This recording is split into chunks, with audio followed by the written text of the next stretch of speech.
Where my money? Money. Yeah. Where my money? Money. I'm talking about that stimulus check. Stimulus check. Got Money. that stimulus check. Stimulus check. Where that stimulus check? Stimulus check. Money. Give me my stimulus check. Money. Yeah. No time for linger. Chain on my neck and ring my finger. 24 on the whip with tint up window. Come from the place but me and a sprinter. Girl said she love me style, said she name Linda. Fuck with me cash and me rise the incha. Cup and burn me to bring passenger. Anything pop up then you know a danger. Hey hey, to the sky, aim for the sky. Money have to make so we keep on trying. To the sky, aim for the sky. Money have to make when it touching a foreign. To the sky, aim for the sky. I forget rich when it touching a foreign. To the sky, aim for the sky. Money have to make so we touching a foreign. I'm talking about that stimulus check. Yeah. Stimulus check. Got Money. that stimulus check. Stimulus check. Where that stimulus check. Stimulus check. Money. Give me my stimulus Money. check. Yeah. I'm not cutting the size of the checks. They're going to be $1,400, period. That's what the American people were promised. Very quickly, here's the rest of my plan. It has money for food and nutrition so that folks don't go hungry. I think our Republican friends are going to support that.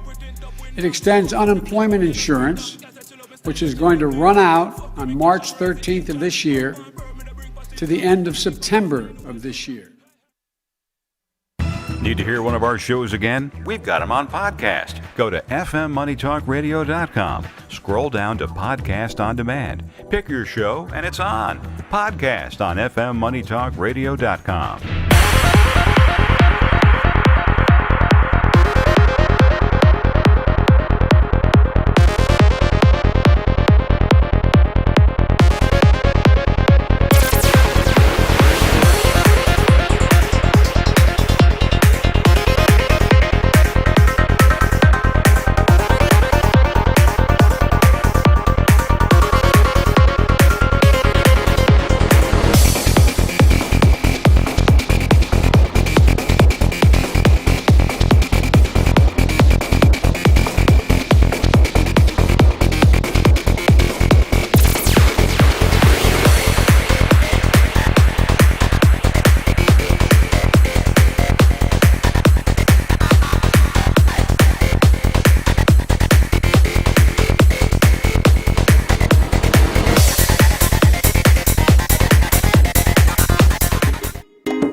It's lunchtime and the Brooklyn Cafe is open for business. Live from the Brooklyn Cafe studios, Dawn and Freddie S. and their team are ready to serve up a huge portion of fun for lunch with friends and neighbors. So let's break open that lunch pail and unwrap that sandwich you brought and take a front row seat at the Brooklyn Cafe and get ready to enjoy some humor and hot topics. It's time to get a healthy serving of hope and happiness to help your day go by with a smile. Your hosts, Dawn and Freddie S., are ready to talk about food, health, dating, or just plain dream making. If you have a story to share, or a movie review, restaurant critique, or just a coincidental thing that happened to you, call in free 888-994-4995 right now. Sit back and enjoy your lunch break at the Brooklyn Cafe. Here are your hosts, Dawn and Freddie S.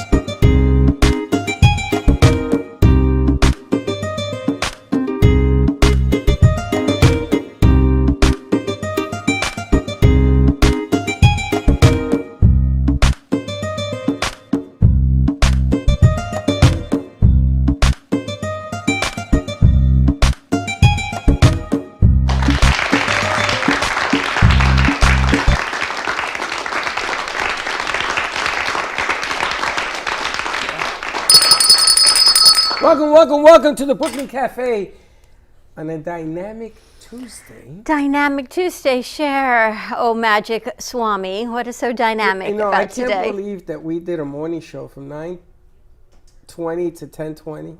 Would you say, more or less? Yeah. Why can't you believe it? Because, my Bitcoin is up. Because I can't understand where the time goes. Where those 2 hours go? For those two hours, it looked like 30 seconds. I know. And in between those 2 hours, We have people working on commercials. Yes. You got Slick running around like Slick runs around. Eating He lunch. did a show. He actually did a show. Teddy did a show. I'm surprised that in 2 hours, we must have had 27,000 conversations. We did some other stuff, right? Proposals and everything else. Sold time, lost time, sold time. Now I'm in the midst of a crisis. I know. All of this in 2 hours. What we did in those 2 hours is like a whole person's day. And it's only 12:15. And I'm exhausted. I need a nap. We got a whole day to go. We still got Jordana at Foster on Ready, Set, Go Beyond tonight at 7:30. So it's a full day going on. Well, I'm very happy that you pointed all that out. I need a nap. Now, did you hear? Slick put that, we dropped that song a couple of days ago, right? Stimulus. Whose idea was that song, by the way, Slick? It was, I would have to say, Amit's idea because he already had like a snippet of the song already out, and basically he had the beat, and I was basically wondering about my stimulus because at the time they gave us $1,200, but I don't know how $1,200 is supposed to last 6 months as a human, you know, because $1,200, I'll say in Ask Dylan. probably. Dylan can live on $35 a month. Dylan, how do you make $1,200? Well, yeah, I just started out and I budget. I've been budgeting for like the past 6 weeks. It was more of a rhetorical question, but thank you for playing. Well, you know, what it is what you don't understand is that Dylan has a hose. Yeah, A3. Dylan Check the has boxes, Teddy. Dylan has a hose in place of a gas pump. And he siphons gas out of your car, my car, and everybody else's. Because there's no way in the world. $35 isn't even a tank of gas in my car. So how you do it, I don't know. you're a miracle. Cause $1,200 is like not even rent or like I'll It's say not even anything. not even. It's probably food. And like I say, we were just running over the whole fact of stimulus, and then it came to be. Where can people find this song, by the way? They can find this song on Apple, Twitch, Spotify. And it's called Stimulus by by Slick Hendrix and VIP Music under Stars International, which is powered by Amp Media Productions. That's Very funny. nice. Slick Hendrix. That's not even his name. It is now. It's, No, it's not even a it's when registered I'm in the name. musical aspect, it is now Hendrix. When I'm in the talking aspect, you can call Slick Speaks. And what is Or Mrs. just Hendricks going to be referred as? I don't know. I mean, shit, me and her, we still have to talk it out because, you know, Me and Valentine's Day is around the corner. Me and her haven't even had the we conversation had to, on we the had date to talk yet, but it she's out, now you Mrs. know. Hendricks. She may hurt my feelings, but it's okay. I understand, but Miss Kavila should be Honestly, I back. think you're going to hurt your own feelings How? because stimulus checks. Stimulus checks. That's a nice job. You can find that on Apple Music, Spotify, called Stimulus Check under Slick Hendrix or Stars International Records. So check this out. Since our Bitcoin master was here a few weeks ago, you gave everyone a little bit of the Bitcoin buzz and bug, Mr. Michael Macchia. Welcome back. Thank you for having me back. Everyone's like, you know what? I can invest a little bit. We can do a little bit more. Everybody's buying drips and drabs, 50, 100. To everybody that I know, they're texting me now. Everybody's doing this. When they see you, you're like the investment guy. You're like Crazy Eddie from the day. You know who Crazy Eddie was? I don't. Crazy Eddie's had a store. Nationwide, he has stores. And in New York was his headquarters. I got to meet this. It's like a maniac. stereo equipment store. Yeah, he was the maniac of the universe. Get your stuff now. And he finally ran to Israel because the IRS wanted to get his stuff now. I think B&H is like the brainchild of Crazy Eddie. I don't know. But Crazy Eddie was the man when it came to stereo equipment. And you are like the man to invest not only in Bitcoin, from what I heard, Teddy was getting involved in some other stuff. What's the other big one they were talking? Dogecoin? Is that what it's called? Yeah, It's called so Dogecoin? I think a dodgeball. it's pronounced Dogecoin, actually, like Thanks, the dog. Slick. Doge. But Is that German? Doge, like the, I don't know, the dog, right? Yeah. A Doja Cat? Doja Cat's a singer. Doja Cat's a singer. But I was saying Doge. I don't know what that means. That's how you pronounce What's Doge mean, guys? I'll pull. Oh, Oh, I was just saying Doge because that's how you pronounce it, but majority Do you know of what like it means? Michael, what's me? Doge? No, not at all. I don't know what it means. Teddy, Michael. Isn't Doge a type of dog species? Probably. I can look it up right now. So are we buying into a dog? No, you don't. Okay. It means that someone looked at a dog and the dog was looking funny, and so they called it Doge. It's just like a funny. Like, Can you imagine if anyone actually picked up on a meme that you said and it actually went viral like that? We would have like a whole vernacular of Freddie I have viral millions of words. memes and none of them go back. And meanwhile, this village idiot puts on mittens and he's like all over the place. Are you serious? You got to love it, but Bitcoin is exploding. Right. So, I mean, yesterday, if you were paying attention in the news, you know, Elon Musk announced that Tesla purchased $1.5 billion over the last 2 weeks. They were doing it in secret of Bitcoin. Apparently, you know, they have billions and billions of dollars in their cash treasury reserve. They didn't just want it sitting in cash, so they elected to put a portion of their treasury reserve into Bitcoin as a store of value or future hedge against inflation. It's unbelievable. And then you start thinking, you know what? But then it goes up and it kind of fluctuates. But since you were here in 2 weeks, you said Gio made some. He watched the show. I don't know how much he invested, but he walked away with $524. In 2 weeks. Yeah. But when you were here, it was $32,000. Yeah. When he sold it, it was $45,000. Yeah. That's good. So he must have put some heavy money in there. But the funny thing is that somebody actually listened. I think a lot of people listen. And to me, it's just easy because you can go on some of these apps and just You're hit buy. dangerous. Me? It's like online shopping. It could be dangerous if you're not careful. We may have to lock your account because he was spread. You know, she went in, I put in $10. Yeah. She went in and bought 100, That's so not a she lot, had to though. show me off. So I had to go put in 100, so now it's $110, which isn't a lot of money. So what did she do? Oh, I'm putting in 1,000. But I didn't do it And yet. so I put in 1,000. She'll put in 10,000. I can't keep up to her. We got overhead here. I got to make some investments to do what we got to do. But I love the story you were telling us before the show because we talked when you were on a couple weeks ago. I called it mad money that my grandmother used to always say, put in a little 20 here and another 20. You always have it socked away. You were telling a story about a guy who put in $30 a week. Yeah. There was just someone within the last couple days on Twitter, and he tweeted basically along the lines of, you know, I'm not fortunate where I have tens of thousands of dollars in a bank account where I could just buy a full Bitcoin for $32,000 2 weeks ago, or right now $47,000. But he said, I'm officially the proud owner of one whole Bitcoin, and he said, how did I do it? I did $50 a week every Saturday. He set it on one of the apps, a recurring buy, and it took 3 years, $50 a week, but it slowly built up. And, you know, it just kind of actually goes to show that, you know, Bitcoin is a store of value. He was storing his value in the asset, and it you know, why do that with your bank account? What are you going to do with it? And what it seems, it's so easily accessible because you can buy it on an app, you can sell it on an app, and I would think these apps must be linked to your bank account, so when you cash out, it goes directly in? Yeah. If you onboard and offboard, you link a bank account, you could do a debit card purchase or ACH or a wire, and when you do want to sell it, you hit sell, and then transfer it back to your bank account. And it's right there. It's pretty much as easy as having cash. Actually, you know, maybe just as easy as your bank card because there you have this card or you have it in your bank and it's usable and you hope the value goes up. But if not, you have the access that you can sell it if you're not happy with it. How are those muscles doing over there? Is he serious? Michael, you watching this? I'm serious. You're missing this whole fun over here. What is he doing now? He's flexing like he's the Incredible Hulk over there.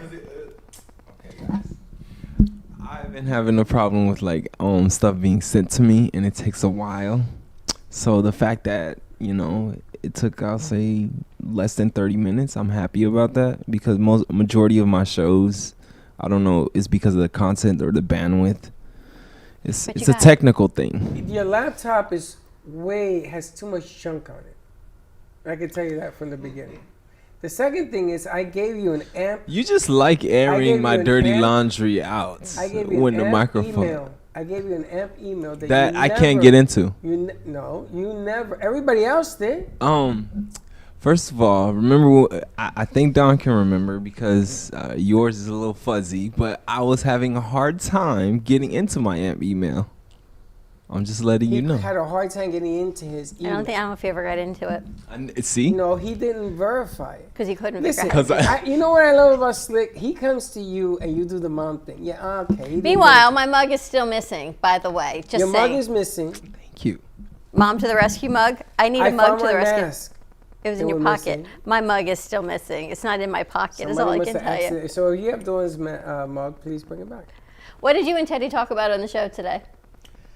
We talked a little bit about the Elon Musk thing, that Tesla bought Bitcoin. We also talked about the safe ways to go about choosing a particular app to use to buy Bitcoin.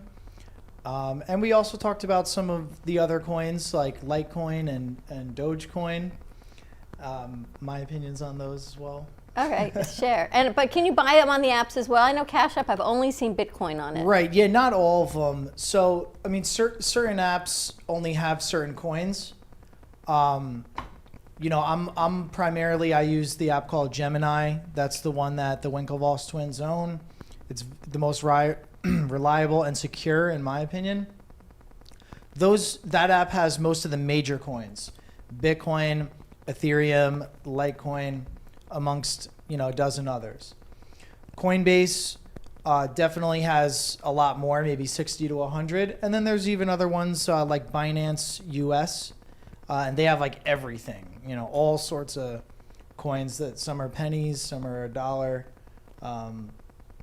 You do your own research and maybe figure out. Well, that was my next which one you question. want. How do you decide? Because there are all these intangible. Yeah, it's a growing space and it's a growing technology, as a whole, different cryptocurrencies. Not all of them are even currencies. I mean, some of them are payments coins. Some of them are technologies, a certain type of a technology. Some of them, there's what's called DeFi, is decentralized finance. You can use the technology or the coin to get a decentralized loan without getting a credit check. You can put up collateral on a blockchain securely to get a loan in what's called, I don't want to get too complicated, it's called a smart contract. Basically, the way that some of these coins are programmed, it's programmed based on math. It's something called a smart contract, where the code that the contract has basically says, I do this, if this happens, I get that. It's infallible, can't be tampered with. So it plays both the call. It does the short gain and the long. So if it's going down, it does something, and you're making money. If it goes I'll give you a up- great example. I used a cryptocurrency a few days ago called Tron. The symbol is TRX. Tron, it's considered an altcoin. It's only at like 3 pennies. Now Tron has a partnership with an online gambling website. It's a decentralized crypto casino. So where if you use something like Bovada, you got to do all this stuff. It takes you like 2 weeks to get your money if you win a bet. So I use this currency called Tron. I placed my bet for the Super Bowl. I lost the bet on the Chiefs. But anyway, I placed my bet into what's called a smart contract. There's no intermediary. I placed it on the blockchain. And it basically says, I put $10 or $100 on this bet. If the Chiefs win, I get paid that. Cannot be tampered with. I get it immediately. It can't be messed up or screwed with. It's pretty cool stuff like that, But what's the difference when you go to Cash App and you bet on the currency and it goes up and you want to cash out? Doesn't it happen instantaneously? Yeah, that too. I'm just saying, as far as some of the other cryptocurrencies, like they don't, they have, some of them have different purposes. So you should read before you get involved. Yeah, you want to do some research. You almost, a lot of these things you got to think of like the tech bubble in the late 90s, the early 2000s. The only companies that made it through that, were like eBay and whatever, Citrix, Nvidia, and Amazon, right? The big boys. Yeah, the big boys. And there was thousands of other ones that failed. If you do some research on a certain crypto and you think it's a cool and innovative technology, I mean, take a risk, but at least know that it's a risk, so. And never put money in over your head. I saw Right. that kid that he put money, it was either into Reddit or the other place. The other one is in trouble, and he killed himself in Utah. Did you see this thing? Yeah. Well, that's with anything, right? If you're going to do it responsibly. And like you said a couple weeks ago, don't do this if this is what you're considering and you need to live on, or your food money, or your rent money. This is, if you're going to invest in something like this, or in anything, make sure that this is extra money. This is not the money you need to survive, right? One important thing, too, that I like to point out to new people, they'll look at something like Bitcoin or Ethereum, and the price is so high, and they're like, oh my God, I missed it. What they tend to do is they look at these other cheaper coins, and they see that the price is so cheap, and they kind of like sell themselves a dream. What if it's the next Bitcoin? What if it's the next Ethereum? What if it goes to 1,000? And it's at 3 pennies or $1. And they kind of sell themselves this like get rich quick dream of what if. There's nothing wrong with that if you understand the risk. But one of the reasons why I suggest first getting in what I call the big boys, get the solid ones, the same way you buy Amazon or Google stock, or you get, even GE, right, or Microsoft, Apple. You get a position in the solid ones first before you start venturing into these crazy risky stuff. So it makes get your feet wet. Sense. There's two things I want to talk to you about. Yes. The first one, I was told, let's say you invest $100.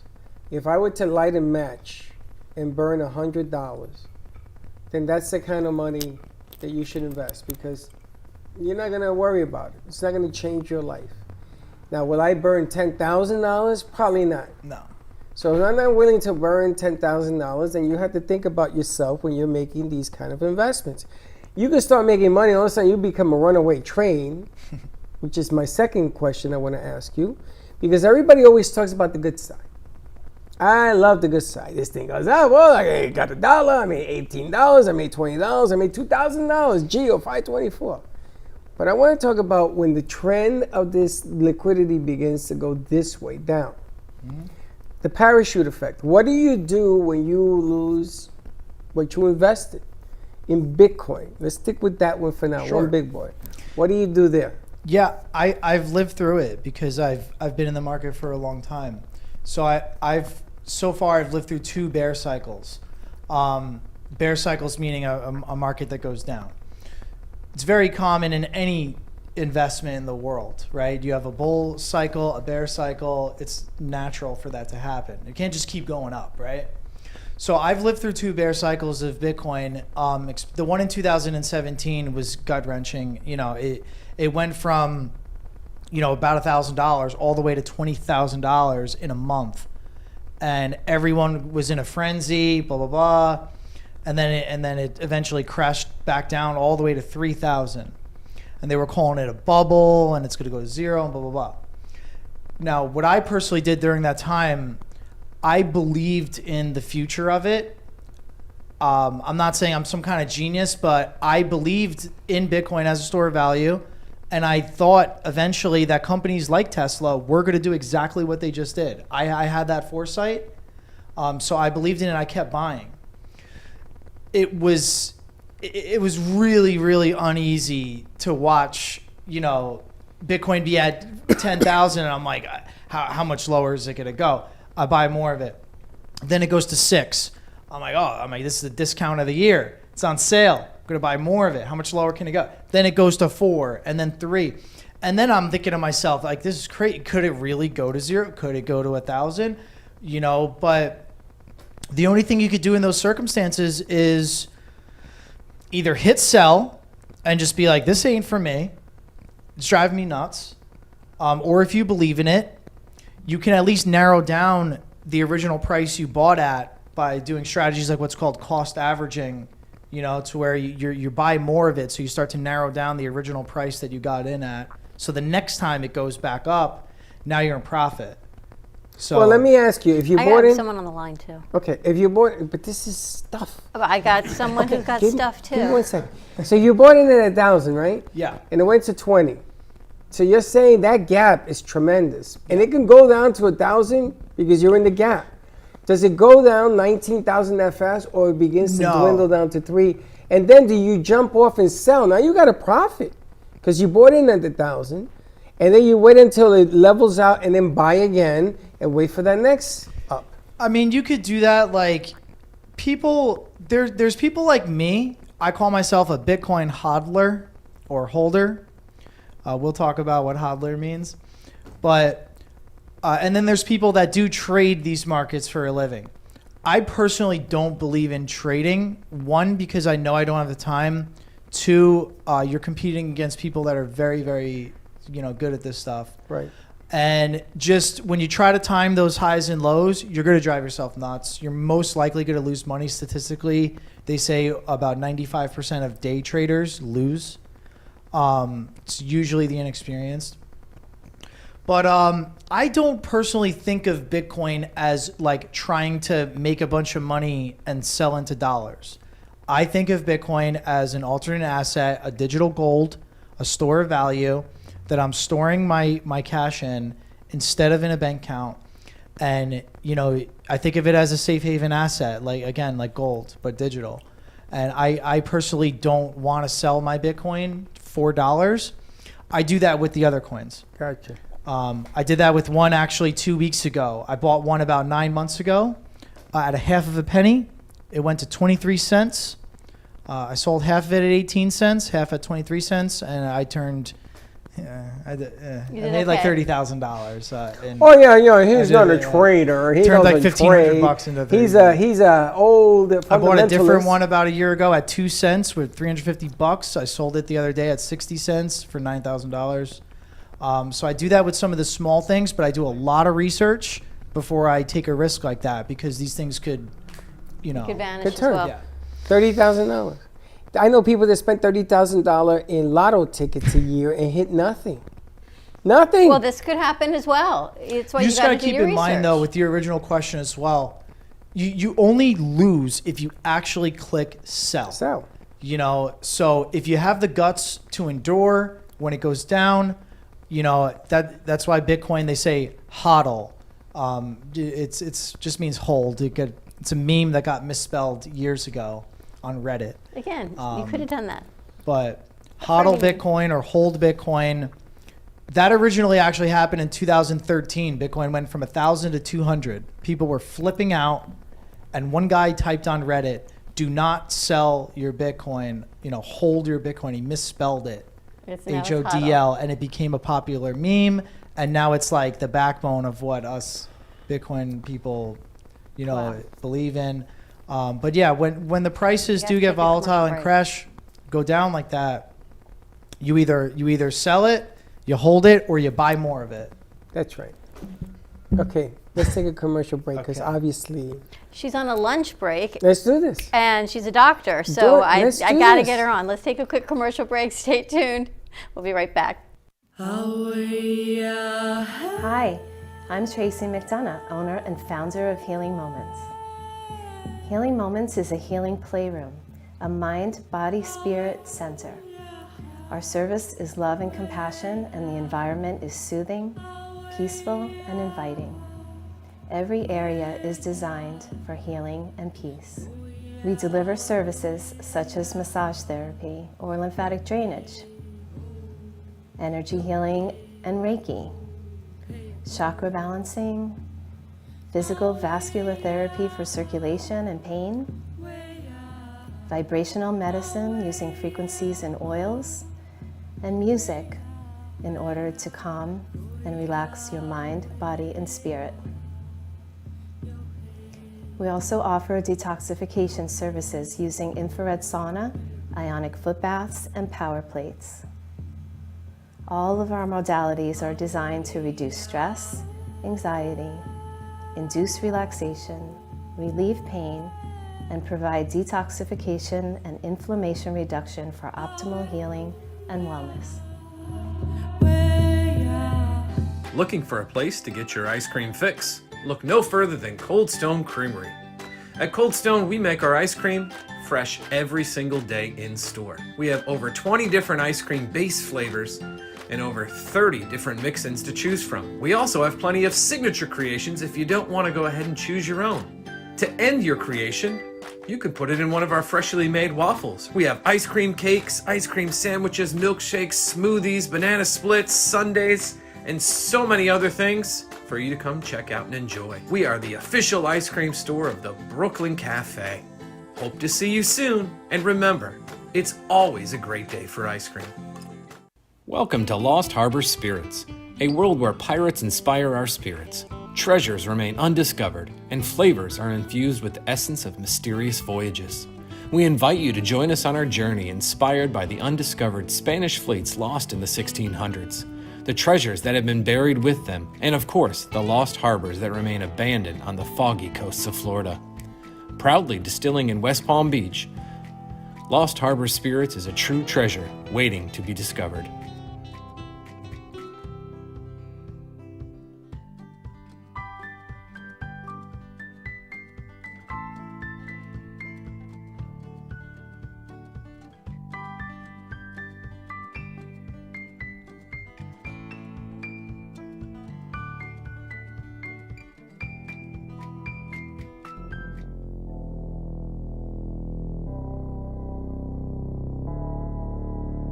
You've been watching the Brooklyn Cafe Show. Join us each day and after hours as we talk about the hot topics to open the conversations and share a few laughs. Now, back to Dawn and Freddie S. This segment of the show is brought to you by our sponsors, Lost Harbor and Gubba Rum. Gubba Rum is infused with natural coconut and natural vanilla. The silver is the coconut, and the Gubba Gold is infused with natural vanilla. And our other sponsor, Lost Harbor, their signature spirit is Capistar, which is infused with vanilla caramel flavoring. And now I believe Slick has something to say. Of course, I do have something to say. And I'll say, to find these two liquors, you can go to the Artful Dodger, and the Artful Dodger is one of our sponsors as well. Artful Dodger, I only have 2 tickets, and you know it's around Valentine's Day, so ladies, if you want to give me a call, 1 ticket's for me, 1 ticket's for that special someone, but I'm just kidding. We do have extra tickets for anyone that wants to call the Brooklyn Cafe to head out to our sponsor, Artful Dodger, and have a great night with either you can have a Gubba night or you can have a Lost Harbor night. But I know your night's going to be swell because these 2 drinks are amazing. Now back to Dawn and Freddie and the Brooklyn Cafe Show. We saw how his mask strangled him. Yeah, my mask. This morning also. They can't breathe with the mask on. And we are back at the Brooklyn Cafe. I know, a commercial break. He says to me, "You chickened out." Who?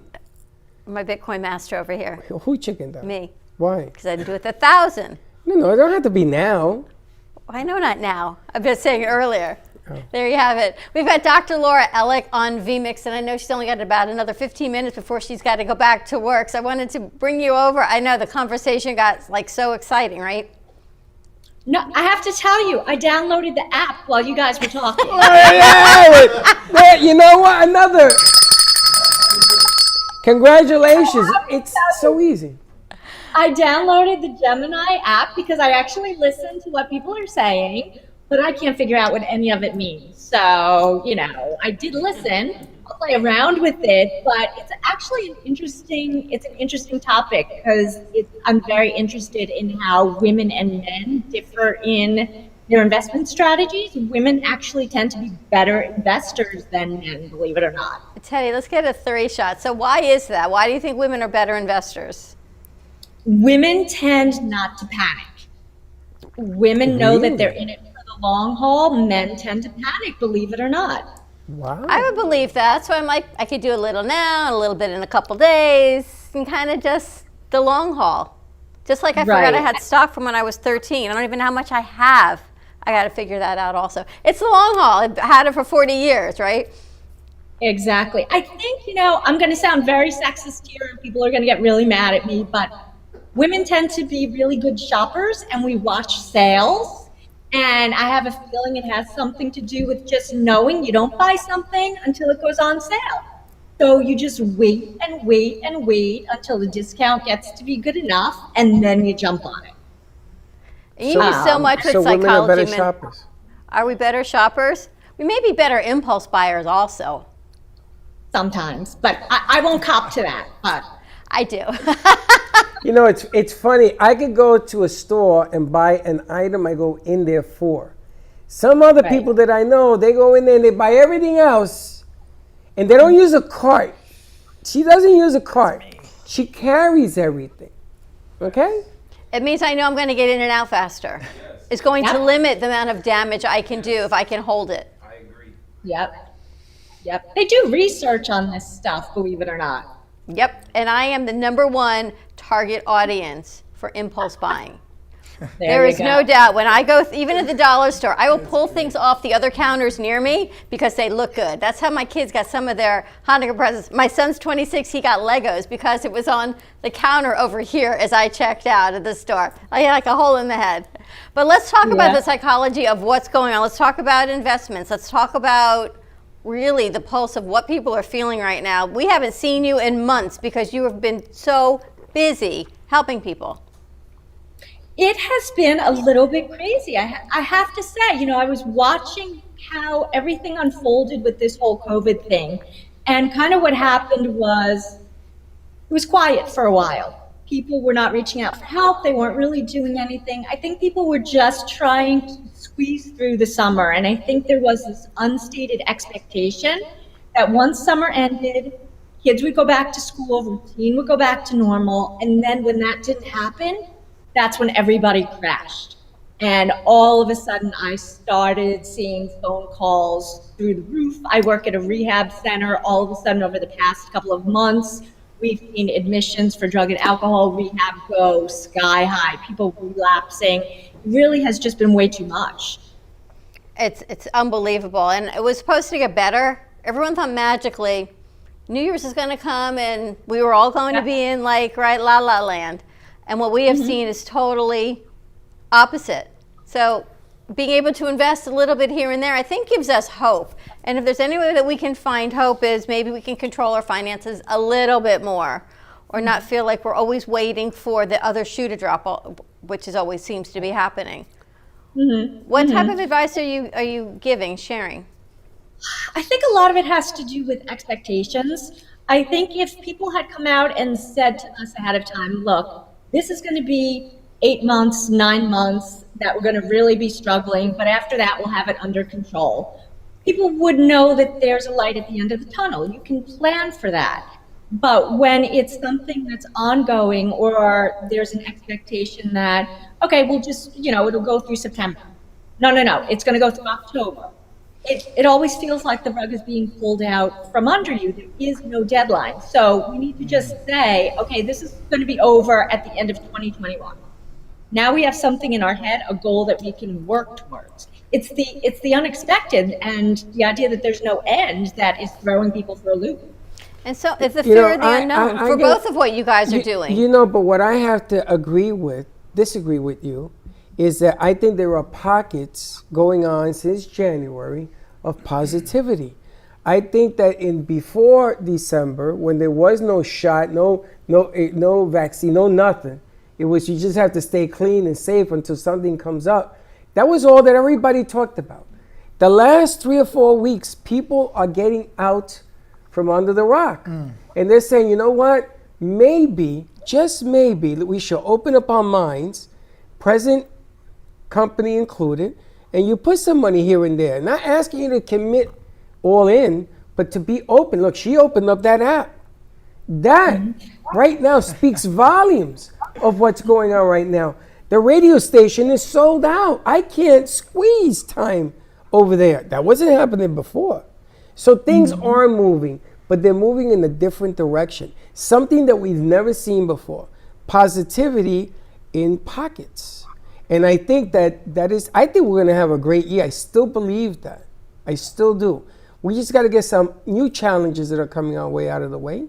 And I like that you, on air, you came out and says, hey, I downloaded the app. That shows me no fear. That's really what I'm looking for, because now I'm ready to invest more money. But I think being a risk taker, and you have been posting a lot about on Facebook about all of this. I mean, being a risk taker is part of life, right? And of course, I've been posting a lot because Valentine's Day is coming, and of course, we're all about love. And people haven't been feeling so much love recently because there's even anger about the vaccine. Who's getting the vaccine first? Are you deserving of the vaccine? You jumped the line. You did this. I mean, it's just baffling. And if we can just remember, look, at the bottom of everything, can we just try to love people a little bit? Not just on Valentine's Day, but just a little bit every day. It can really help. And love your money. Love your money. If you love your money, you get more. I promise you. What is it about what you were listening to said, you know what, I'm going to take this leap and just start looking into it? Have you ever invested in Bitcoin or any cryptocurrency before?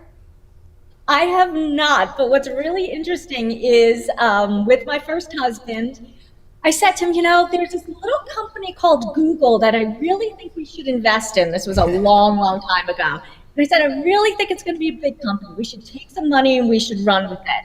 And my husband was like, I don't know, what if we lose the money? And then, of course, you saw what happened with Google. And then he was in a stock club. And it was with a group of men, and they were getting ready to pull money because Apple had dropped. And I said, no, don't pull out of Apple. It dropped. It's on sale. Now you have to buy more. And I said, I know Apple is going to come out with something great for all of you. And they pulled money out of Apple.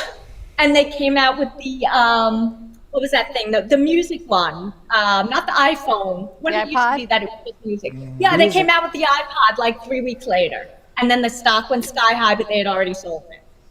You know, it's funny. I'm going to go to you for advice because for a non-investor, you're pretty good. My father bought Coca-Cola in cans for 60 cents a stock. Wow. And his brother made him sell it. Because he said nobody drinks soda out of a can. In the day, they used to do it out of bottles. Right? But you think about it. I wouldn't even be. I'd be in some island that I own if he had kept that stock. But so much of the same mentality holds true to what we both do, whether it's investing and the naysayer says, this isn't backed by anything, why would you buy it?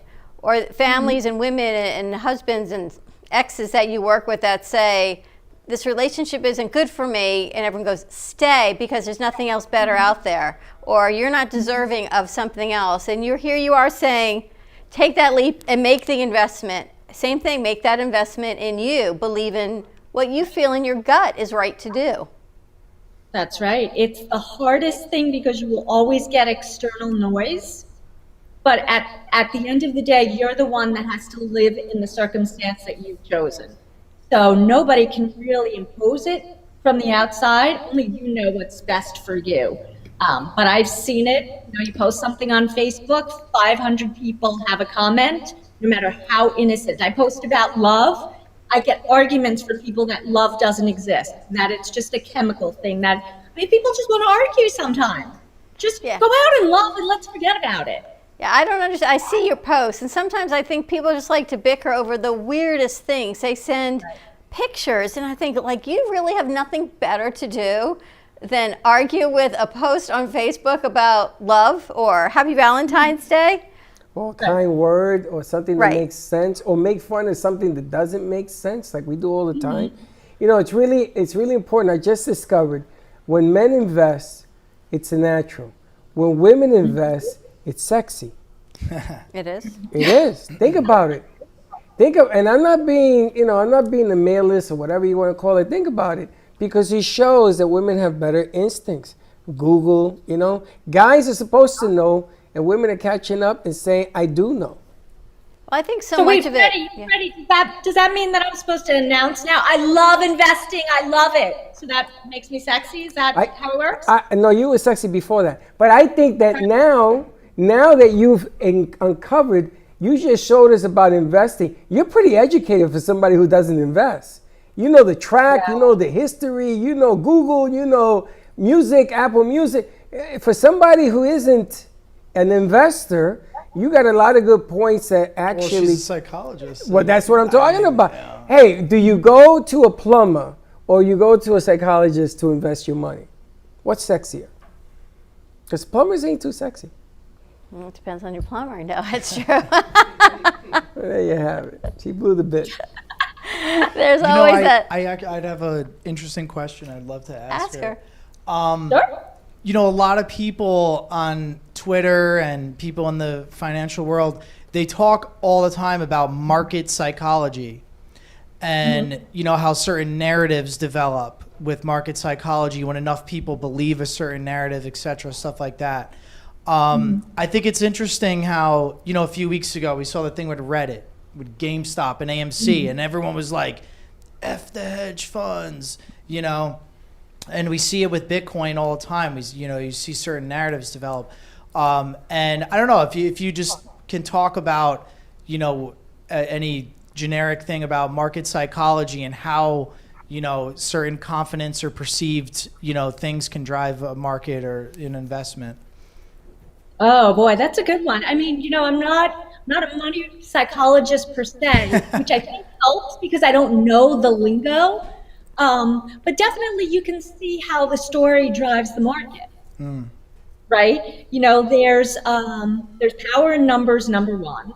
And I think people who are disenfranchised right now are trying to take control of the market for a lot of political reasons and things that are going on right now. And I think it's the buzz that creates where the market is going to go. And of course, I had people who were telling me, you know, during the transition of power, pull your money out of the bank because we don't know if there's going to be martial law or things like that, right? So if I know this and I pass it on to 5 people, who then pass it on to 5 people, who then pass it on to 5 people, that's how we get a run on the banks, and that's how the market crashes. If she knows nothing. Yeah, she's not. Yeah, she rarely reads a book. That's how we get a run on the banks. I'm glad you know nothing.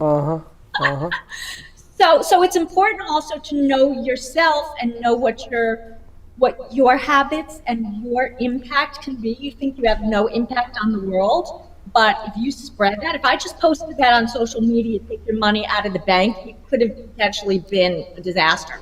For you, yeah. The way people comment on your stuff all day long. Right, exactly. But I think you have to be mindful, and that can be both positive and negative. We should probably get together and like write an article or something, because I love what you do. It's really interesting. I think so too. I think it's an interesting aspect all the way around because people are looking to put money in different places. People don't trust the banks. Remember when we had the coinage shortage? If you didn't pay for something with exact change, you had to leave the change with them. And they were, and then some people screamed about that, so they were giving it away to charity. If you 6 cents here, 10 cents there, because there was the fear of no coinage. This is a couple of months ago. I think a lot of it also comes down to control. And for women, we had 2 amazing women in yesterday, Women of Wall Street group, which is something you should probably look into. Oh, yeah. Which is incredible. It's about control and knowing your value. And for women, I mean, you guys are secure in what you do, and unless you're a high-powered, whatever that means as a woman, you're asking your husband, I think we should invest in this. And they go, no. And you go, okay, no. Or shared bank accounts. I mean, there's so much to the psychology of investing for women versus men. And to me, a lot of it seems the control of, I can, I have my own, even if it's a little bit, even if it's $10 a week, whatever it is, it gives you the power to say, you know what? I'm taking some control of my life and making the investment that I feel is right in my heart without jeopardizing anything else. This is a great article to write on psychology of men versus women and then the different ages, because Teddy, right, has her whole mindset because Teddy is not in she's committed, but she's not in a relationship. She's not married where they're sharing funds, right? She can do what she chooses to do. So I think it's a whole different psychology of women in business, of different ages, to talk about different things. And what sits different with different generations would be amazing. I agree. It's really fascinating stuff. A lot of it that you're seeing is this control. We were talking this morning about kids that are buying drugs on social media. And unfortunately, the drugs are laced with things they shouldn't be laced with, and they're dying. And again, I think part of this is whole mindset is control. And people are secluded and they're isolated and they're trying, especially teens, because they don't have an outlet to do. If they don't drive, they don't have an outlet. There's no control. So I think people are looking for control of something that they can say, you know what? I can control this part of my life. And this is where I see probably eating disorders are rampant. Because you can control your food intake or not. Right, exactly. People who are abusers of alcohol and drugs will also tell me that when they're using, time flies really fast. And so in COVID, when they were locked down, they would start drinking or using earlier and earlier during the day because they would just lose hours of time, and it just made the time go faster too. So it's pretty sad. And you're in a treatment center, but you also have private clients? I do. So I'm in Futures Rehab over in Tequesta, which is amazing. They have a mental health floor as well as drug and alcohol use. And I consult over at Ricci Psychology. All over the place. I don't know, doing some writing, doing some speaking. I just like what I do. Rich is incredible. Any other questions for Doc? That's great. I got a whole bunch of I really questions admire for what you're doing, Doctor, and I don't normally share this part of my life, but I'm personally in recovery as well. I can relate a lot to what you just said, and I've been clean for a number of years now. Oh, that's awesome. But, it's a big problem in South Florida. It's a really big problem. It's the capital of the problem. I speak at treatment centers now. I just spoke at a detox at Recovery Unplugged a couple weeks ago. I stay involved at JC's Recovery in Hollywood. But, the COVID, I'll tell you, that really messed a lot of people up. Plus, people are losing jobs, and then, F it, I might as well. It's like the people are going broke, and there are all these different situations. It's something you can control. Boredom's a big trigger for a lot of people in early recovery, too. So. The way things are right now, there's a lot of triggers for a lot of things. If it's not drugs, it could be booze, it could be abuse, it could be, all sorts of bad things, because it seems like we hurt ourselves and hurt others when things get tough. Challenges are tough, and you got to change your mindset and say, listen, it's a challenge, but I will overcome. I will find another way. And we talked about voices in your head and all of these things that you had to block out that noise, Doctor, you were talking about. We're making fun about having some fun with investments and things of that nature. A lot of people that are watching you, it doesn't mean that we're asking you to do it. Just don't think that if you can't do it, you're being left out of the candy store looking in. That's not the way this thing works. You want to be positive about yourself. Congratulations on doing what you're doing, But surround yourself around positive people. Walk away with at least that. If something is negative or somebody else is negative and they don't want to seek other help, then walk away from that. Give yourself an opportunity. Because I'm going to tell you, on the side of the sun, man, it can be pretty good. It can be pretty good, Take a chance. Come on this side, because the dark side, I'm going to tell you, it's a lot of fun. I had a lot of fun when I was in high school. I'm not going to say I didn't, but it wasn't the right thing to do. And my mother will, if she was alive, would tell you. But the bottom line is you got to give that stuff up eventually. You want to stay on the straight and narrow. But it's not easy, and that's why they need people like you and Michael to go in and talk and say, you know what? No one says this is going to be easy. Is it worth it? Are you worth it? What change? What is it in your mind that says, you know what? I'm worth it. That I'm going to keep this up. I'm going to stay in my recovery. A lot of times, most people in recovery, like once upon a time, someone like this doctor right here, like saved my life. I experienced some trauma when I was younger that drove me to get high. And, over time, you spend years of your life living a certain way. It starts to, change the way you think, and you kind of just get stuck in that lifestyle. But a lot of people in recovery, there's a lot of underlying trauma, that could have happened to them when they were kids. They get, they mask it with drugs and alcohol. So it's not as simple as just, I'm going to do this and stop. Right. Yeah. But, if you can get to the root of issues like that, the way I did with a doctor like this, you know, there is a lot of light at the end of the tunnel. I mean, I went from being homeless years ago to, you know, I own 4 businesses, and I'm an early Bitcoin guy. Yeah. So, you know, there's light at the end of the tunnel, you know, if you can get out of that. And people in recovery, one thing I'll tell you, very, very passionate, very intelligent. You know, they're just using it for the wrong thing right now. I'm sorry, guys. I have to run. My lunch is over. Thank you, Dr. Laura. Thank you. We'll see you again. I love what you guys are doing. Thank you for having me on. I really appreciate it. We miss you. We'll have to do it again soon. Thank you. Bye, guys. Take care. Bye, honey. Dr. Laura, investment guru. She's great. She's awesome, She right? has a great personality. You got to give me her Facebook. You got it. Yeah, Dr. yeah. Laura Ellick, actually. Let's take a commercial break. When we come back, more with our Bitcoin master. I think we've got Veronica Green coming in. We'll see if she shows up. Stay tuned. Give us a call. We got to get these guys moving. 888-994-4995. And we'll be right back. AskDearAbby.com. Dear Abby is a life coaching company that was founded by Abby Awutasu. At Dear Abby, we guide single people through the process of meeting, courting, and marrying their soulmates. We know that before you find true, meaningful, lasting love, you must first love and fully embrace your unique self, flaws and all. Contact us today at AskDearAbby.com for your personalized coaching session that will get you on the path to ultimately finding your soulmate. And follow Dear Abby on social media at Ask Dear Abby on Twitter, Facebook, and Instagram.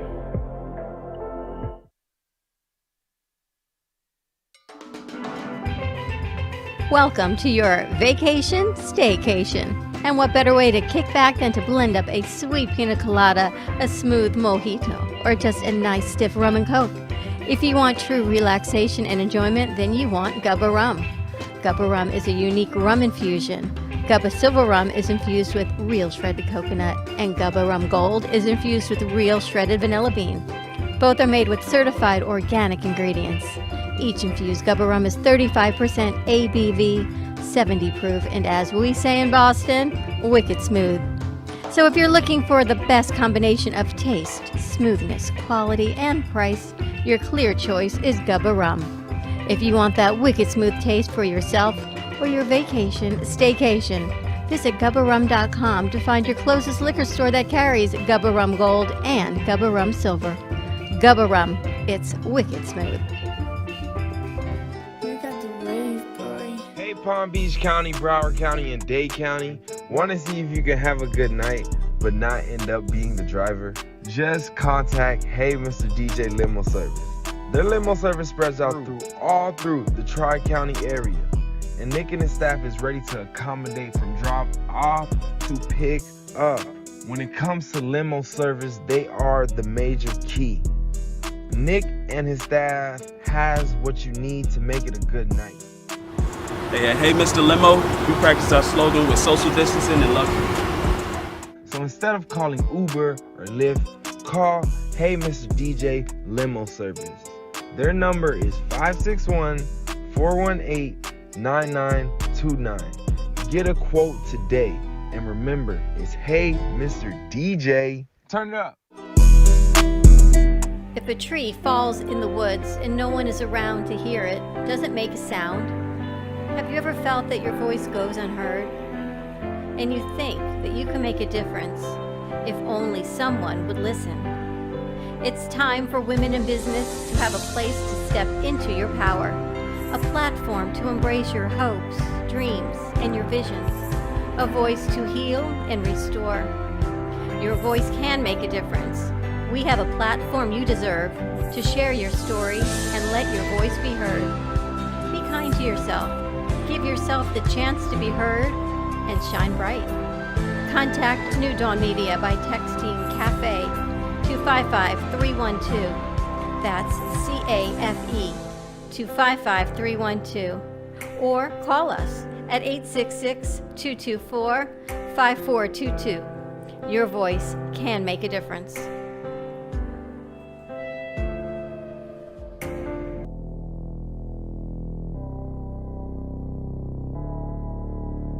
You've been watching the Brooklyn Cafe Show. Join us each day and after hours as we talk about the hot topics to open the conversations and share a few laughs. Now, back to Dawn and Freddie S. And this segment has been brought to you by Fem City, the Boca del Rey. For more information, please call the Brooklyn Cafe at 866-224-5422. And now back to Don Freddie. And that is the birthday boy. Happy birthday, Dylan. You know, it's really cool because we actually had somebody join through us. I saw the email that came in, and they gave me this great idea about if you should join Fem City. The two ladies that were sitting here yesterday talked about joining Fem City because it's a great organization. And don't you have some exciting news coming out? We're not allowed to talk about that. No, we are actually. The invitation hasn't gone out yet, and we're already filling spots, which is pretty spectacular. Fem City Boca del Rey, we're doing our next in-person gathering here at the Brooklyn Cafe Show Studios, and it is sponsored by Lost Harbor Spirits. So Summer is sponsoring the event. We'll be doing, I think, 2 drinks for the ladies. One will be with the Capistara. I'm thinking we're going to be calling it the Fem City, aka Beach by the Harbor, Cake by the Harbor, which won last week's Taste Off. And I'm not sure what the other one is. It's a place to do networking. It's learn how to do drink making virtually or in person. The in-person tickets we're limiting to between 10 and 15, but it is going to be open. You'll be able to pick up your kits, the pre-poured everything kits here at the Brooklyn Cafe Show or maybe at another local liquor store, and everything will be done online, and it will be streamed online also, so everyone will get to do their networking and learn how to make a few fun drinks. And if you are not into alcohol, and like we talked about before, people that are in recovery and learning to control differently, still network, you can still join, and just mix the drinks with the juices that we're going to provide. So you can still have a lot of fun even without the alcohol. Yes, we will give you vodka-free vodka. There you go. Which is like some water. You know what, fine, or add a little bit more of coconut water, or we'll find something to substitute for you. But it's all about networking and actually the positive side of opening up just a little bit. But again, trying to find your little bit of normalcy and a little bit of positivity. And in-house, we've got Veronica Green with us, our Veggie Vero host, and we've got Michael Macchia still with us, talking about Bitcoins and investing. We have Dr. Laura with us on the last hour. So more with our conversation. Hey, Veronica. Hi. How you doing? Just grab a mic. She's so freaking cute. She's about 4 foot nothing. Hello. Mighty Mouse, come on out. You can meet Veronica. You can meet your twin. I'm loving your I segments. have to say that this painting behind you is stunning. Is this a new one? Actually, this is done with pencil. This is by Jay Harmon, the colored pencil artist. This is all done with colored pencil. Wow. Isn't that spectacular? Beautiful. Thank you. It's incredible. And everything that you see in our studio is for sale and is to support the arts, the artists, the creativity, and everything they bring forward. I have an idea. I want to talk to Amy about doing a mosaic of a sun that we can put in our morning show The backdrop. rising sun. And the one behind me is also a pencil artist from Jay, and those are pencil artists. And if you go into the Aurora room where we do the morning show, all those in there belong to Jay Harmon. But I think she's amazing, right? Is that one behind you for sale? Yes. They're all for sale. How much is that one? Everything is for sale. Well, Make him an offer, he said. Because Yeah. right now, because of COVID, he really just wants to bring some joy to everybody. So he's definitely willing to negotiate. So anything you see, don't think, oh my God, it's an original, I can't. You definitely can. You can. And also the pieces that you see with Mark that have the light ups in the lobby. There's one there with a car. What kind of car was that? McLaren. A McLaren. They're actually going to do that with a Corvette for Promo Stuff For You. It's just commissioned and it's going to have the lights on and everything else. They'll do anything you want. I mean, these guys are spectacular in the field of this guy. But this guy, he actually is doing something for TV, isn't he? For Skillshare. Skillshare. He's teaching children also how to be an artist. He's a school professor. He has a show here on Thursdays, which I think we taped yesterday. Yep. All sorts of good. You can do this. He could teach you how to do that with pencil. And I didn't think he was serious until I get to watch his show every week. And I took a piece of paper. I didn't Did you make some grapes? Slick, have you learned how, I don't know if Slick is, he learned to make some grapes. I did it, and he showed me how to use a cup because my circles weren't very circlish. So I used the cup, and I went around, and it's about shading and the light that hits the piece and everything else, like you look behind her, spectacular stuff. I mean, he's been doing it for years, and some of the stuff he puts out there is just remarkable. A colored pencil artist, so I will definitely get that price for you. Yeah, everything you see in here is to support the arts, some of them are to support the kids and memorabilia. That's what we love to do here. And that's why I love so much Veggie Vero on Saturdays. I hope you're enjoying it. I love it. And the Delray Beach Children's I'm Garden, enjoying doing it. where It's you so much film. fun. Yeah. So I got a little tired of filming at home, and I decided I'm going to take it into the outdoors and have, nature around me while I film, and it's been such a pleasure. It's been beautiful out when you do it. You can see the wind, and then you had one episode a couple weeks ago with this peanut butter plant. Yeah, that's what I brought for you today. I said we needed one. We're going to have a peanut butter plant. We're going to grow something. It's called a peanut butter fruit tree, and it is one of my favorite trees that's at the garden. It's actually not related to peanuts, but the fruit that it produces, it tastes like peanut butter. So people who are allergic to peanuts are able to enjoy it and kind of get an idea of what peanuts taste like. That is so amazing. Yeah. That is amazing. But the one that I brought you is probably not going to produce fruit for a while. As you know, they take these things take time, but you got a head start. You're not starting from seed. I love that. Teddy's like, you can't kill this. I'm like, nope. Inside or outside? Outside, I would say. All right, so we're going to put this outside. Oh, that's what we need. We need an outside because everything on the inside is somewhere. And we're going to... But if you look around, this is doing really well. This came about that size, and look at it now.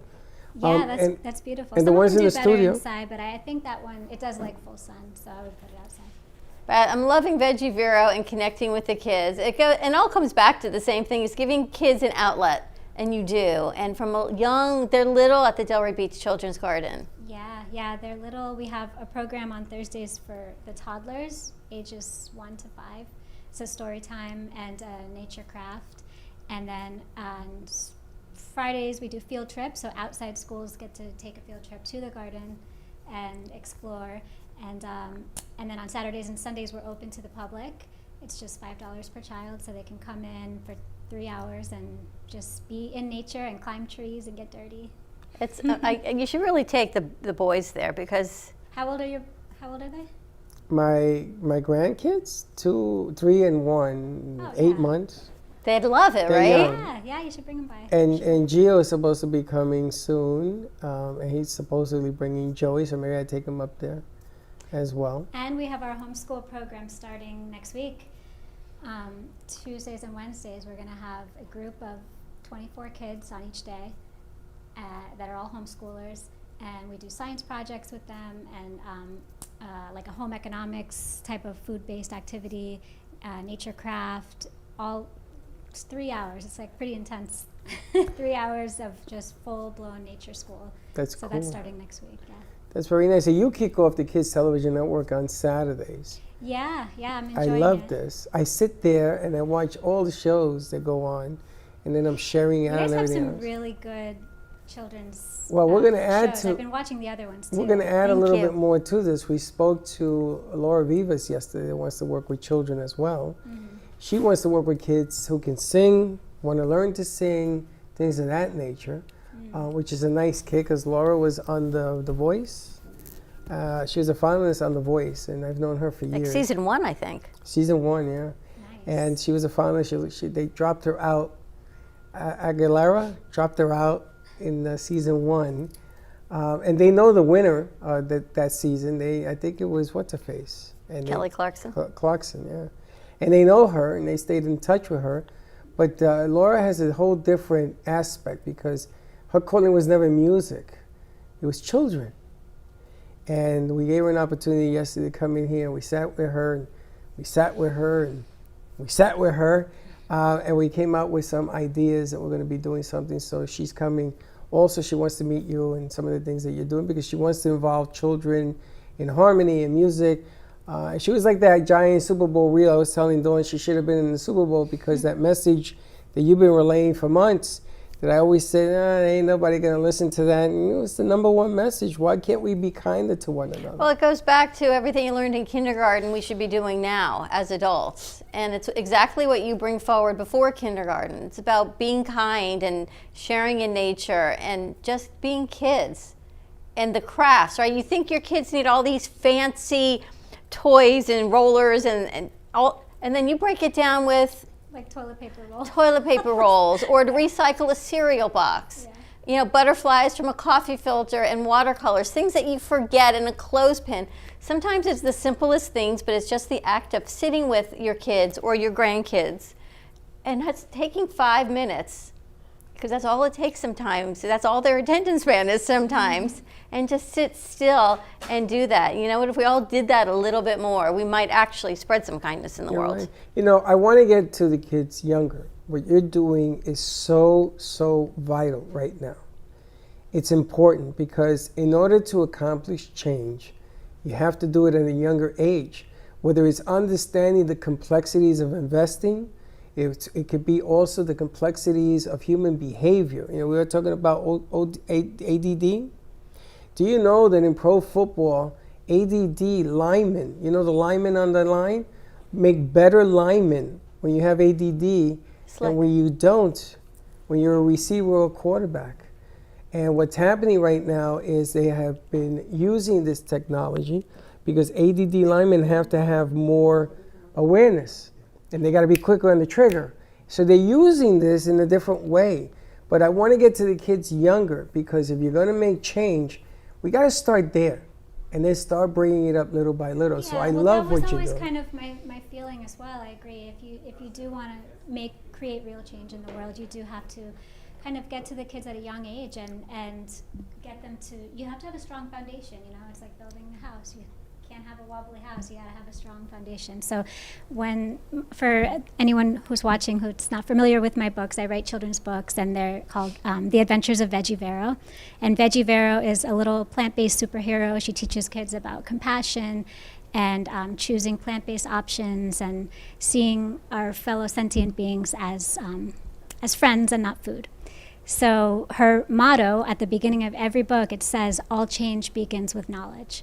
I have that at the beginning of every single one of my books because that's really the whole foundation of how I got started. Was you can't make change if you don't know, you know? If it's just really ignorance, no change will ever happen. And you got to see, you got to make the change. We talked about it yesterday. And you got to make the effort. Now, Yeah. There's a couple of things that have come to light. Vegan, the gentleman from the Titans, the running back, Henry, is a vegan. The Tennessee Titans went from 14 players turned all vegan to 24 players. And Henry is one of the strongest men in the NFL. He has put players down with one arm. Then I find out Brady doesn't do sugar, he doesn't do liquor, he doesn't do meat, and that is why he is the GOAT, the greatest of all time. He doesn't even eat tomatoes or mushrooms. Like, I guess it's really limited. He has a very, very strict diet. Yeah. And he can throw a ball 75 yards. Anybody who can play the way he can at 43 years of age, there are guys at 30, 35 that give up the game because they can't walk anymore.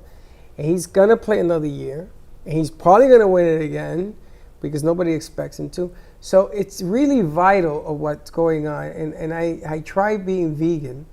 And I'm going back to it slowly on Weight Watchers. I'm trying to be vegan because it changes your chemistry about how you think, how you act, how you react. And I think that food makes all these other illnesses that are out there right now worse. They're triggers. You talked about triggers. But you work with kids. What are you seeing in the garden as far as ADD and different things that are going on? Yeah, we have kids who come in that have all different types of special needs, and you know, they're all at different places, different levels, different. Like our homeschool, for example, it's from ages 3 to 7. It's a pretty big scope. Is it your Their 3-year-old is homeschool? totally different from a 7-year-old. Is it your homeschool or is it a homeschool that's coming in to visit? No, it's our homeschool. The Is this new? Gardens. We've done it for about a year now, so fairly new. But it's wildly successful. I mean, we have a waiting list. Like I'm people, we sure. can't even accommodate, unfortunately, all the families because we don't even have the capacity to. So many people want in because a lot of people don't want to send their kids back to regular school, or some of them are not even of age to be in regular school. They're just little. But back to what I was saying, there's all different levels, but what they all have really in common, what I see is that when they come to a garden or when you see them in this outdoor nature playscape, they just flourish. They blossom, no pun intended. It's like they're walking around regardless of whatever reading disability, ADHD, whatever label has been slapped on them. They're in that garden and they're talking about planting seeds. They want to nibble on the food that's growing. They want to learn where carrots come from. They want, you know what I mean? Like they're interested in how food grows and how the pollinators work and how does the wind carry the seed from one place to the another. You know, it's like a whole new world has been opened up to them, and all of those labels that get kind of slapped on them fade away, you know. That's what I love about the garden so much. It's not some of the gardens where you can look and not touch. You're encouraged to touch. Oh, yes. And the flower bed is a bed with flowers in it, and the trees, you can eat the fruits from the trees. Yeah. And that's how they learn, Such right? a Instead of special you look at place. something you can't touch it, they get to feel the earth and get grounded, which right now we all need a little bit more grounding, and to eat and touch and feel. And if we could all actually go to the garden, we'd probably all be a whole lot better off. Absolutely. So, and another thing that I'm working on this, aside from the garden, personally, I've been also doing writing classes with kids, like creative writing classes. So I have 2 clients so far. Anya is one of them, you know, little Anya, and another little girl who's writing a super talented little girl who wants to write a chapter book. And she has come up with this whole story, but her mom reached out to me because she needs help formulating it and really editing and putting it all together on paper. So every week I've been doing these creative writing classes with these 2 little girls, and it's been interesting. They're so full of ideas, they're so bright, so little side hustle I got going on. And how are the Veggie Vero books going? Good. I actually have been so busy, I haven't had any time to write anything new lately, but I do plan to write a new one for 2021.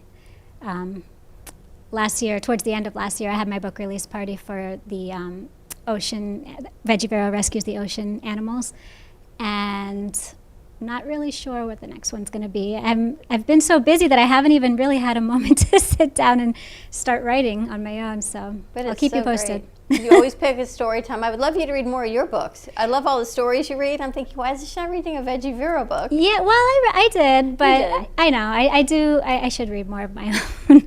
I guess I kind of like, I don't want it to seem like I'm taking the Saturday morning shows and trying to like push my own agenda. Yeah, but the books really have a message, and it's about being kids. Yeah. And what it's like to be a superhero as a kid, because all Yeah. kids are superheroes. Okay, I'm going to read another Veggie Vero Thank book you. Read because another you said Veggie that. Vero book. They're all superheroes, and it's just about learning to eat differently. We talked before about controlling what you eat, knowing what you're eating, and to start that young is amazing to know what you can actually do and grow it, especially now when people are short on money. Plant some vegetables and watch it grow with your kids. In my case, they may not grow, but at least you know you're trying, and maybe it does grow, right? Maybe like our Bitcoin, maybe those tomatoes and those cucumbers grow. And then the kids go, you know what? I did that. I planted the seeds, I grew it, I like it, I'm eating it. I either like it or I don't like it. Well, the parents that I see every week, they tell me that if the kid was involved in growing it, they're going to eat it.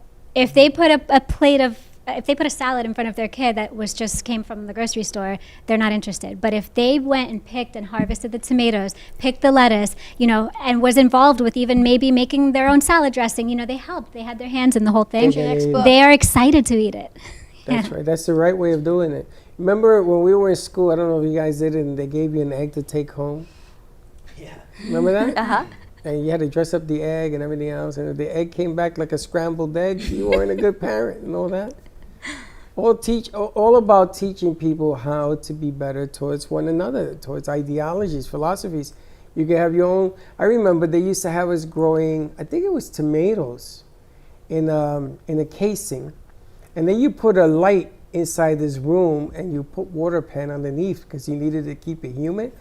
I crispy critted all of my tomatoes because I used the wrong light. But those things, you learn I still remember these things. You learn it. You know, and I think that you should read more of your book. That will help you push to write more of your books because that's the message. Okay, I will.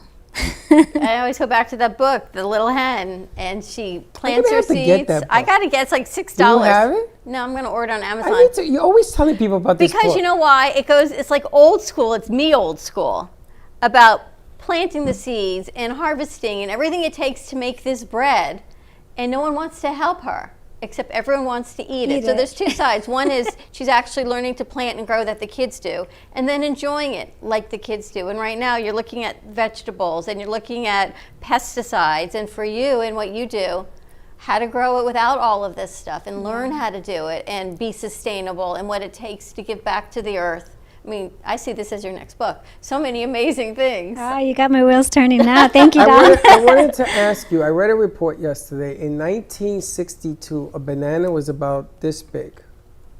And in 2021, the banana is about this big.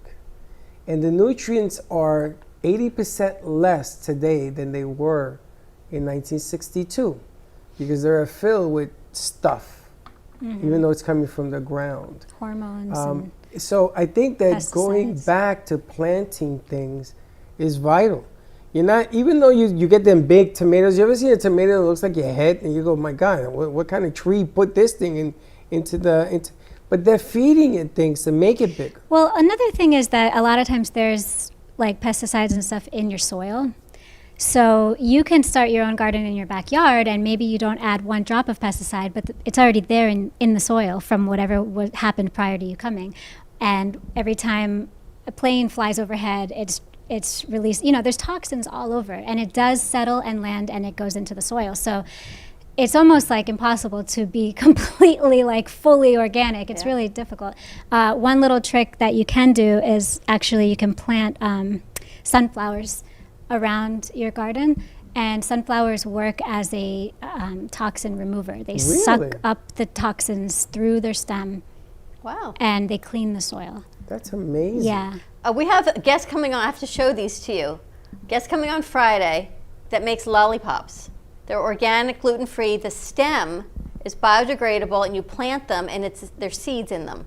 So you plant the stem horizontally, and it either grows a plant or a flower. Oh, that is so cool. So Teddy and I have been eating a lot of lollipops. I So love can, that. they Teddy, look let's like- put them in a pot. She looks like Telly Savalas. Remember Telly Savalas? But one with of the them lollipop? was an elderberry lollipop I had yesterday. Oh, Today was yum. lion's mane and something else. So There's they're all, seeds in the stick, Apparently there's seeds in and the you plant the stick. That's what you plant said. the stick. That's so cool. Isn't that cool? So they're coming on Friday. I'd One love of to our- get a few of those to take back to the garden and promote her. I mean, the kids would love that. They're called Amberella, and we're interviewing them. They're in California. And I saw this in a spa, and one of our producers reached out to them, and we had a couple weeks. I said, could you send us some? The way Teddy and I are going through it, I have them hiding. You've eaten them all. I don't even know where they are. Now, I as know. a diabetic, I can't eat the lollipop. But I think they're sugar-free, though. Well, how can I tell? You eat them all. I have them in hiding, but they're all great flavors. But you talk about sustainability, right? So even That's the great. lollipop sticks are plantable. That's That so could be cute. your That's trip. really cool. I love that. That could be something right up your alley. Write a Mhm. book about the lollipop stick that you never get because donate them all. See, but there's so many great things to do. So what are we doing for this week's episode? Do we know yet? I have a story that I was going to read, although now you're making me think I should just read one of my own books. Yes. I have a story called Be Kind, and it's a really sweet story, fitting going into Valentine's week, about just being, sharing the love, being kind to one another. So maybe this week I'll read that one, and next week I'll read my own. And you get to see all of the kids at the garden, and they're all kind to each other, I bet. Most of the time. I mean, they're kids, but you've sent some videos of them sharing and doing crafts. And After she breaks them up. No. Our kids are so sweet, really. They're like little garden fairies. They come and sprinkle love everywhere. They're amazing. It's funny. Like, I watch them. Some of them I've seen from when they were in their mom's belly, and now they're 4 years old running around the garden. And I see the little phases that they go through, and I realize that actually sharing, like the concept of learning how to share, is something that has to come from within. It's not something like, I hear parents often say, share, you have to share, but it's really something that has to come from within. You can't really force it upon them, because it's like telling them, I can't even think of a good example. It's not something that's easily forced. You know what I mean? They just start crying, and when they want to share and they want someone else to experience the joy of whatever this thing is that is giving them joy, and they're ready to do it, they'll do it on their own. That's interesting. You know that box thing you wanted to do? The fairy box? The little boxes around the city? Yeah. You should take it to her. She got an army. All we gotta do is give the kids a place legally to do it. I actually wanted to plant a fairy garden out in our warehouse district, and everyone's like, Well, you I'm know- in. I We just don't just know where. installed a fairy garden. It's so funny that you said that because just 2 weeks ago, we took a little section of the garden and dedicated it to like fairy. We put little fairy houses and little gnomes and mushrooms and stuff, and it's really super cute. That's what I want to do. My peanut fruit tree might be the first thing. I want to put do in. it throughout the city. Why are you laughing? The fairy garden, because I think We it'd be know so enough great. businesses in this city that we could put a fairy garden in front of them. You can find the magic Bitcoin. Go on a treasure hunt. But think how much fun it would be, right? And I'm sure you guys do treasure hunts and all these things that are just fun for kids that you can just touch and hold. And We could find a golden kids. Bitcoin and put it in one of the gardens and start a whole treasure hunt. that's what I'm thinking. It was called a cache, right? And there were people that were doing that. And you take something, you put something in the cache, and then you take something, right? You can't take without putting it in. So a little treasure. Well, so they whether have it's that. a coin or They a have food feather banks or like that whatever it now. is. Right, right. The little fairy garden that we started, we have a little sign that says offerings for the fairies. And so the kids, they always go around and like they're scavenging. They're always looking. They find little flower petals or seashells or little things around. And so now they have a place to bring it. And it's like letting the fairies know that they're coming in peace. It's so It's really adorable. sweet. I love that. And like I said, we know enough businesses in Boca that they can each one have a box in front of the store and you Fairy dress it up. offerings. But can you imagine being a kid and then saying to your parents, hey, let's take Grandpa over to see my box, and they go to Meisner and they're all lined up all over the place. I mean, think about the accomplishment a child would feel, because that's dumb, like growing your own food. All of a sudden, there you're putting something that they've done. And when they become 21, I guarantee you they'll take this program on forward. It. I mean, I'm just saying. Bring the offerings to a fairy. We're going to go to commercial break. As soon as they cue that up, my daughter, I tell you, she teaches at a homeschool in Delray, and one of the little boys, he finds a leaf, and he goes, okay, this is the tree's mask, so the tree doesn't get COVID, and he puts it on. But it's so cute to see how my their minds goodness. work. And I think they actually walked over to the Delray Beach to the Children's Garden a couple weeks ago. What's the homeschool that she works at? Space of Mind. Oh yeah, Space of Mind has done field trips. Every month they do a field trip to the She garden. told me they were there a couple weeks ago. Yeah, okay. So if you were there, you met my daughter. What is her name? Chelsea. Chelsea. She's She's a- one of the facilitators. She comes You can't for the miss her. field She's She a much looks taller just version like of me. Yes. Oh my gosh, I did meet her and I didn't She's even a realize. 5'8" version of me, yes. That's funny. I'm seeing her again this Friday. Oh, there They you have go. another field trip. All right, let's take a quick commercial break. More to come with Veggie Vero, Veronica Green, and Michael Macchia. Stay tuned. We'll be right back. Born in Marseille, France, Max Lazega creates whimsical and free-flowing interpretive art. His 40 years in the construction industry created the foundation for his craft. His unique work displays his view of the future with bold and playful combinations of materials and processes, but the methodology remains consistent. He fuses recycled materials and discarded building supplies into a fresh, well-executed approach. Lazega has lived in Miami, Florida most of his life, where he pursues his lifelong passion of creating industrial art.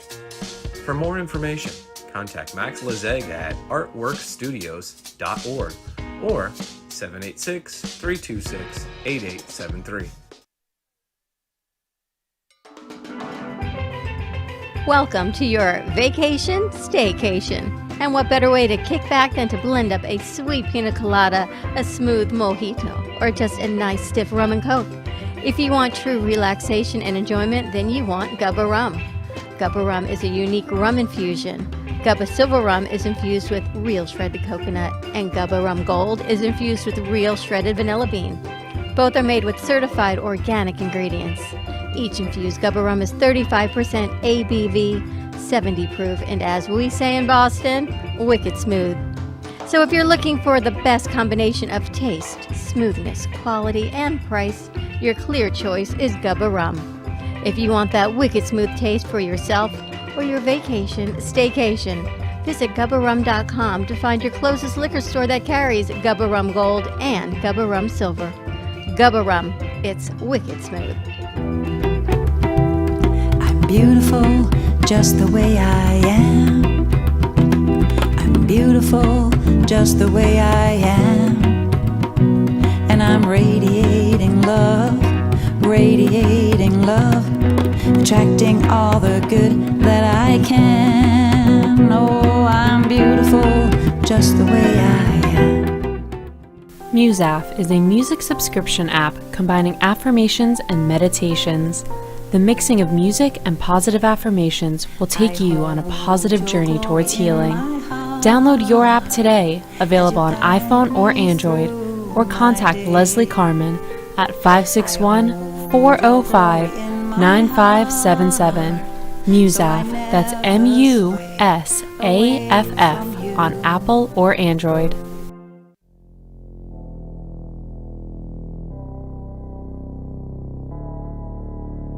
You've been watching the Brooklyn Cafe Show. Join us each day and after hours as we talk about the hot topics to open the conversations and share a few laughs.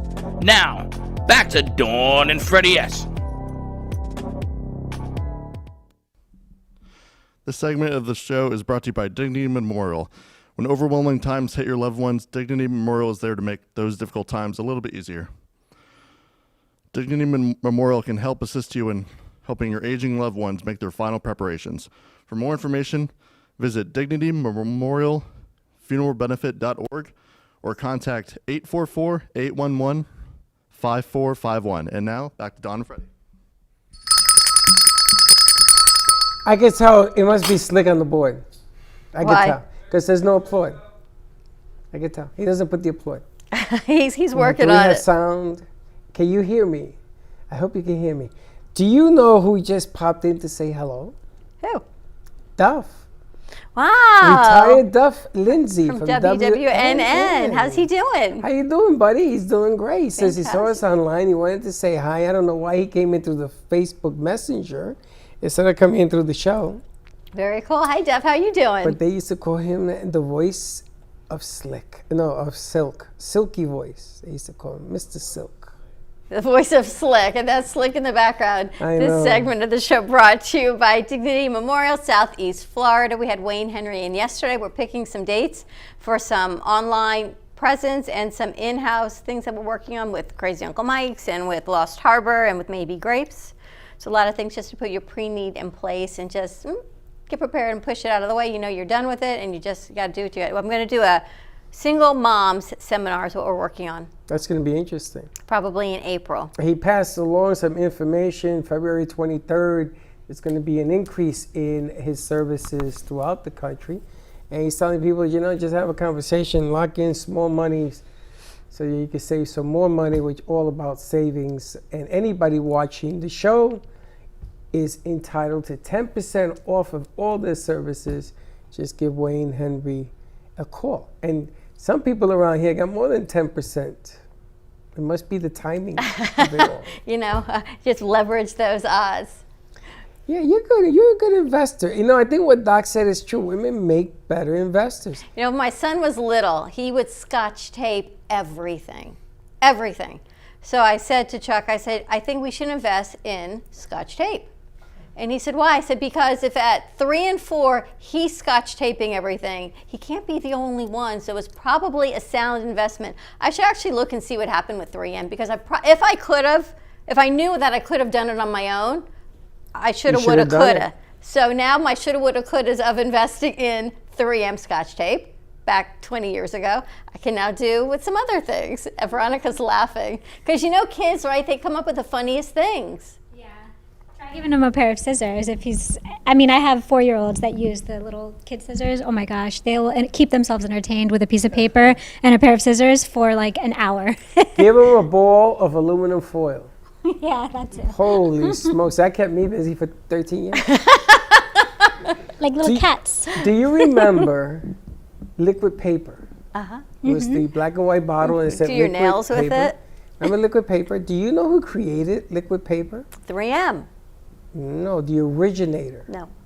Do you remember the group The Monkees? Mm-hmm. One of those guys created Really? liquid paper. And when liquid paper first came out, my father had an opportunity to buy in and he didn't. He did not. But liquid paper went on to become one of the biggest investments in the history of man. And 3M bought it and on and on and on and on. Michael, do you invent things? No, I don't. Different products? I see you. I've never I invented see you anything. coming up with a product of some sort. A gizmo to invest rapidly. So if you want information, boop, you hit a button, and it gives it to you. Do you have any Bitcoin? No, I was actually going to ask Michael, what is your involvement in Bitcoin? He created Bitcoin. Wow. I'm an early Bitcoin adopter and a little bit of a tech background. You know, just started getting into it more, researching, and developed a big passion for it. Listen, he's being humble. This is a guy that just told us. This is a guy that just told us that he did a deal and made $30,000 and shrugged his shoulders like, yeah, no big deal. It's a day at the office. A day at Bitcoin. That's amazing. But a little bit here and there. What, with Bitcoin? Or? A little bit. You just kind of dip With your different toe in it investment? and you learn different ideas. Yes? I mean, one thing with I've never developed a product or a service or something like that, but I mean, one thing with the business that I'm in, being an entrepreneur, like, I mean, I constantly have to think ahead of my competitors. So, I mean, I'm in health and life insurance, marketing, lead generation, like a chess game. You know, I have to think 5 moves ahead of my competitors at all times, you know, to continue to build my company and, you know, make sure that my company stands out among the other people.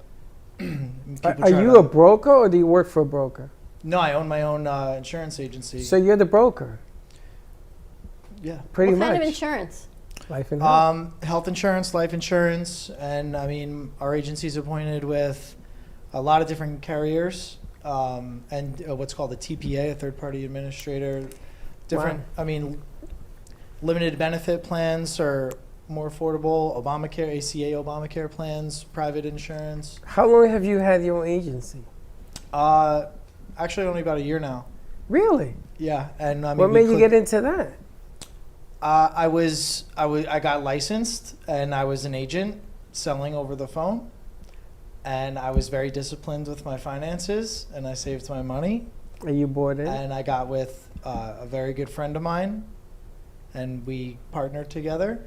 And now, I mean, I would say we're I'm saying out of dozens and dozens, maybe 40, 50. We're one of the top 3 agencies in South Florida.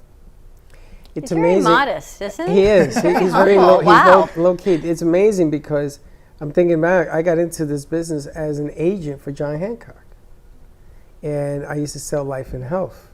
I was one of the first agents in New York City that sold a health plan to a very large pharmaceutical company in New York, which I'm not going to name. And I made a lot of money, and I didn't know what the hell I was doing. And I had to take my manager with me to put this whole thing together. So I'm very familiar with owning. I was never smart enough to own my own, which is if you're going to do that game. I hope, Freddie, I hope you're watching. If you're going to do that game, that's the way to do it. But this guy, now I know at what level his investments are, because you don't sit back and open up an agency a year and a half ago, which is probably right before COVID hit, no? Yeah, that was pretty scary. When you invest your life savings into something, significant amount of money, and you have like $700 in your bank account, and 3 weeks later COVID hits, you're like, whoa. Yeah. And then you hit a $30,000 pop on some investments, but you know, you got to think I about. gotta pay capital gains tax on that too. Well, that's right. Well, you gotta pay the IRS something. But the object of the game is that you took challenges and you keep going, and you turn lemon into lemonade, and you keep going, and something else comes and you keep going. I mean, that's the right attitude in today's business market of what you want to do. But I love the idea that now I know a little bit more about you. He's in the insurance game. I'm going to tell you, the insurance game is not an easy game, man. It's tough. My partner, actually, my business partner, he's very brainy with back end stuff and licensing, compliance, and regulated. My strength has always been sales. So he kind of does all that back end stuff, and I'm more of a business savvy guy and sales. But it's a very competitive industry. I mean, you got companies trying to steal your agents. you're trying to steal their agents. Have you all sorts of noticed stuff. anything positive that came from the pandemic with the business? Like any benefits, unexpected? That's a great question. So, I mean, I was very scared initially. Again, just the shock of hearing all small businesses starting to suffer, but we were actually very surprised. I mean, people were basically panic buying insurance. Health insurance. Yeah, I mean, our call volume was something during the spring and summer. Summer typically a slower season for insurance because the ACA open enrollment period is November, December. Nationally every year. But our call volume was just explosive with people basically, again, just panic buying insurance. What if? Wow. So the coronavirus, I mean, I'm very sensitive to, the fact that it hurt a lot of small businesses. In my case, I'm fortunate and grateful that it made our business flourish. Do you do car insurance, any type of stuff like you stay strictly health and life? Yep. Do you do variable universal? I'm licensed for variable annuities for my 215 license, but we stick to health and life insurance. This is the discipline. You got to know this game. And I was health and I think he life. intrigues you. He does. 'Cause he has, you're where I was when I was 21. And life and health for me was not enough. So I got into the variable game. In the day, variable was on the clicker. The stock market was like, I don't know, 1,200. And they had a product that was based on the sensitivity of the market. So if you held on to that insurance, by law, they could not get rid of it. And you're 31,000 on the clicker, you'd be a very rich person today. Very rich, like Bitcoin. But in the day, people were throwing it out the window because when something bad happens, like when the bubble bursts, you cash in your policy because it retains money. What's interesting with health insurance and COVID tests, you could go every day and get COVID tested, and your insurance company is paying for it. Not that you would go every day, but you're not. It's not going towards your deductibles. What I'm saying. Yeah. Well, there's that some insurance plans don't cover COVID testing at all whatsoever, but most COVID testing sites are free anyway. Which is interesting because they take your insurance information. I guess if you have it, they run it, but they're not refusing anyone testing. Yeah. Well, the bottom line here is if you have a policy, whether it's life or health, and you have a business, give him a call. Let him take a look at it. At least he's an honest guy. He's going to tell you got something good, you got something that could be improved. That's how I made my living. Do you write for individuals or only larger? I mean, well, our agency is basically a broker. Okay. That's what an agency is. And then we sell plans. Let me phrase it. Can you get plans for individuals? Yeah, Okay. correct. And we primarily cater to individual plans. We're doing, corporate or, you could do key man insurance and all big that other plans stuff. for, employer plans and stuff. But we sell or write insurance policies for, major carriers that we're appointed with. I'm going to give you Wayne's piece so you can take with you. You can add it on as an add-on. I actually want to give it to Veronica also because this is free stuff. Under Delray Beach Children's Garden. You can put them all under. Everybody's covered and it's free. Certainly not anything they want to talk about as far as pre-need, but unfortunately things happen. The way things are right now. Absolutely. One thing I'll say with when you originally asked me about, have you ever made a product, right? So all I know is like my business and, the kind of the entrepreneurial swag behind all that, right? Or the hustle. But one thing that, it's like constantly you have to stay ahead of people, and you're making major decisions that every single day, major decisions that can be very, very costly if you're wrong and very profitable if you're right. And I think there's a lot to be said for that. It's very difficult to make a product from scratch, especially to market a new product. And especially if you get into clothes or apps, but I give a lot of credit, even the young lady sitting next to me. Thank you. You actually, you do something that is, not a lot of people do whatsoever, and you're so passionate about it. Thank too. you. I love it. Appreciate it's like that. infectious. But what you both do, and you talked about recovery on the last hour, and the stress that you were under in financial times and investment in your own company has to be stressful on some level. So Yeah. we have to give you a lot of credit that you are staying in recovery and where you are without falling to all of the other stressors, because we all fall prey to it. And here you are in recovery and admitting it. So kudos to you Yeah, for that's being something- able to thank do you. that. It's something I do normally. I keep private. I don't know. I felt really compelled that the doctor was on. I don't know. I just felt like I wanted to talk about it. But it's usually something I do keep private. But it takes a lot of discipline, and I'm very, very stressed out every single day. You have to be, yeah. I love coming on the show. I mean, my phone is away, but my phone normally all day long is blowing up. I'm solving problems for, other sister companies that we have, etc. But one thing that I know for sure, given where I was in the past, I make sure that I go to my meetings, or I help people, I sponsor people, I do my speaking engagements. I make sure that I give back to other people in recovery, because that's what makes me feel good. That's what keeps me clean and sober. And you kind of have a responsibility to give back as well. It's amazing because we even talked about it on the morning show, that today business leaders have to make decisions. And your decisions aren't always solely based on the bottom line. You got to take people's feelings, and you got to take, we got a bunch of kids in here, and they have lives and problems, and you got to sort of take all of that into consideration when you're doing this. You have to be careful how you talk to guests. Again, triggers and everything else. Not to offer, we have Gubba or different things to people who are in recovery. There's a lot of balance that's going on right now in life. And my phone is blowing up with people asking me about the key word of balance. And I think that balance is really, really important, but you can never tell people how to achieve balance. All you can tell them is, let's talk about what you think balance is, and then go from there. Because self-taught is the best lesson learned. And that's something that my grandfather installed in me. My father talked to me about this. And my father was very different with me. He says, I'm not going to teach you how to be a man. You're going to be a man. The question is, what kind of man do you want to be? And kudos to you to come on here and say this in open air. It just makes me respect you even more, because I think you're a smart business guy.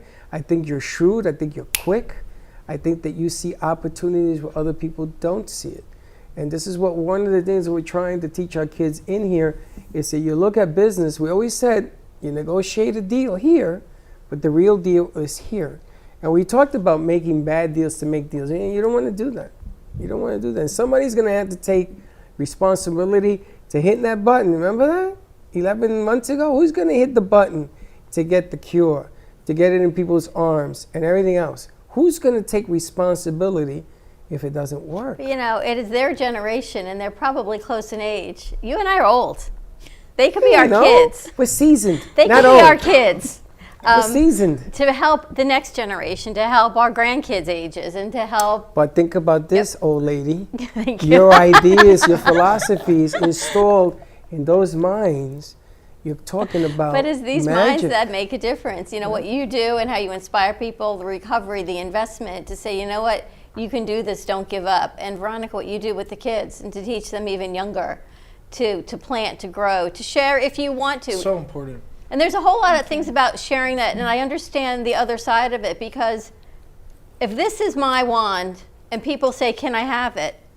No, I'm not sharing this.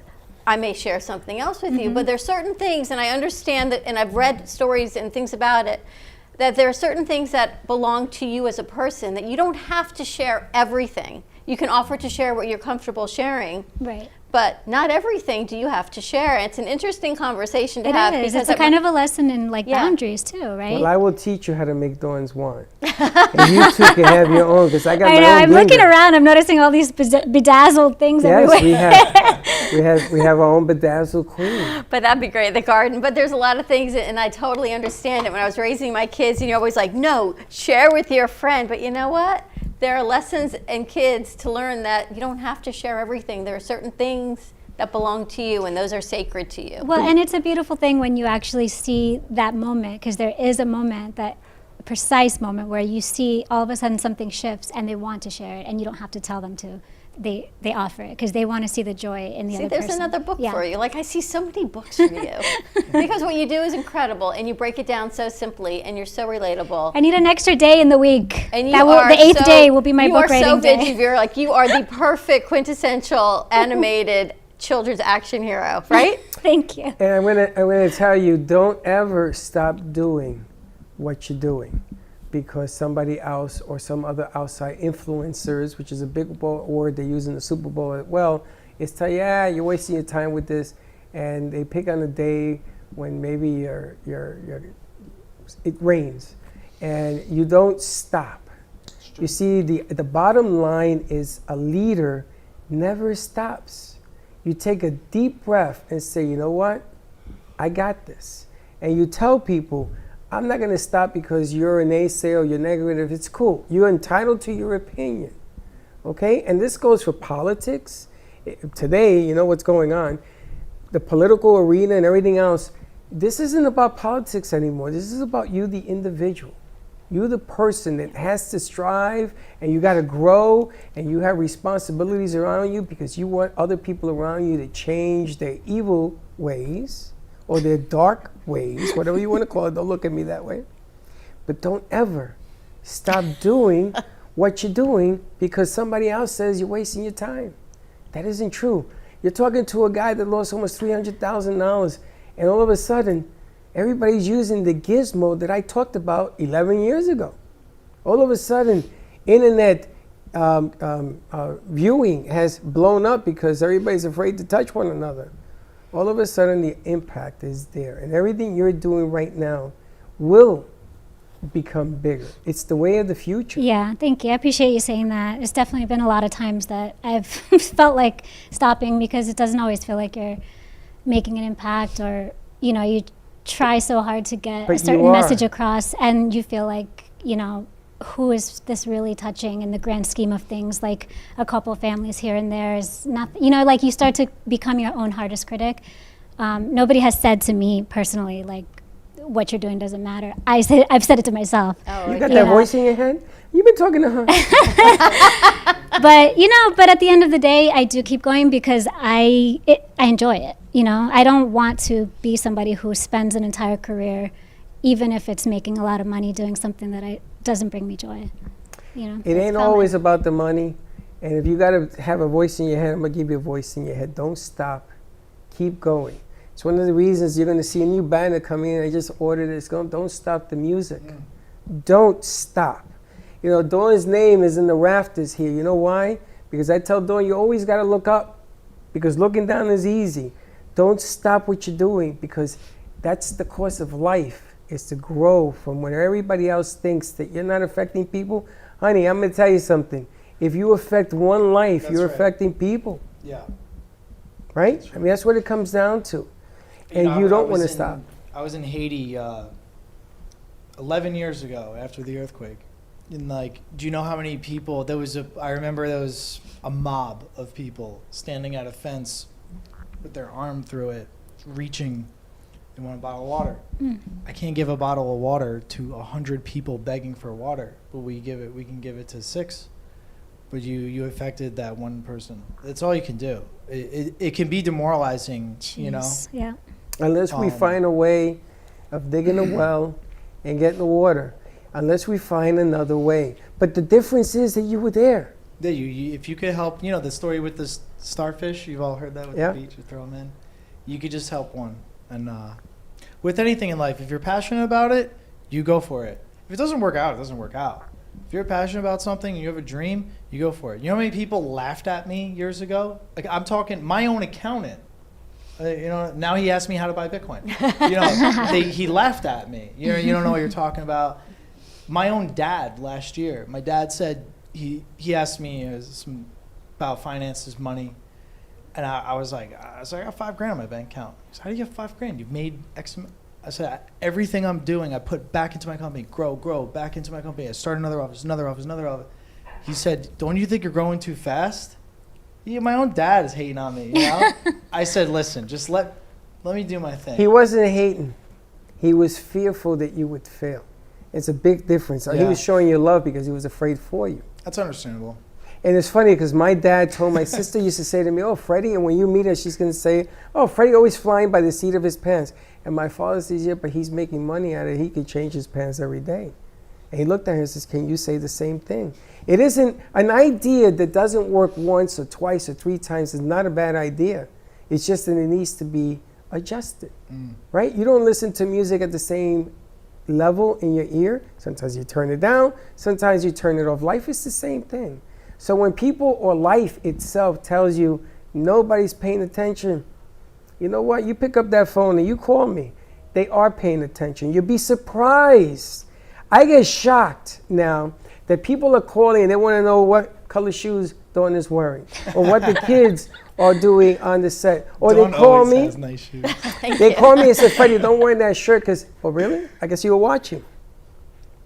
True or not true?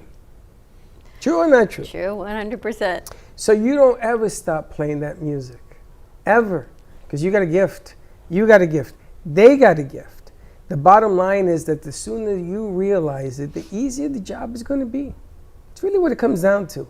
And you watch all the good stuff start to come because you're being vigilant, you're looking at your growth, you're doing what you do. It doesn't have to be in giant. Listen, we didn't get here in giant steps either. Not at all. When I met Dawn, I was in a dark room. She says, "You ever gonna come out of here?" And you know what? Teddy was there. Teddy worked in that dark room, right, Teddy? The dark room. In the dark room. The dark room. The dark room at the station. Were you there? Yes.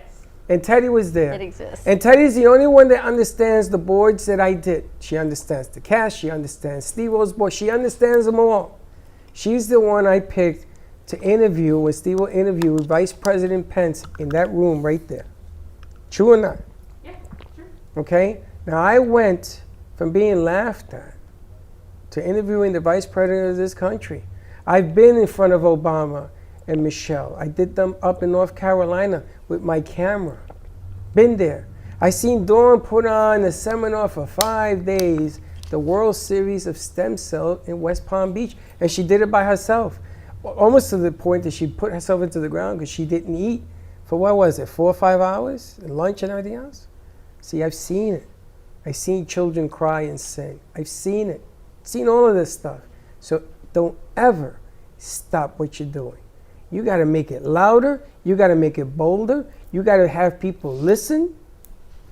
Because when they do, they're all going to come. Your phone, you better get another phone, buddy. Because everybody you talk to today is opening up an account. Everybody. Everybody. I got people right now texting me they're opening accounts. I know. So how can that not be people paying attention? They are. Don't be your biggest critic. That's all I ask.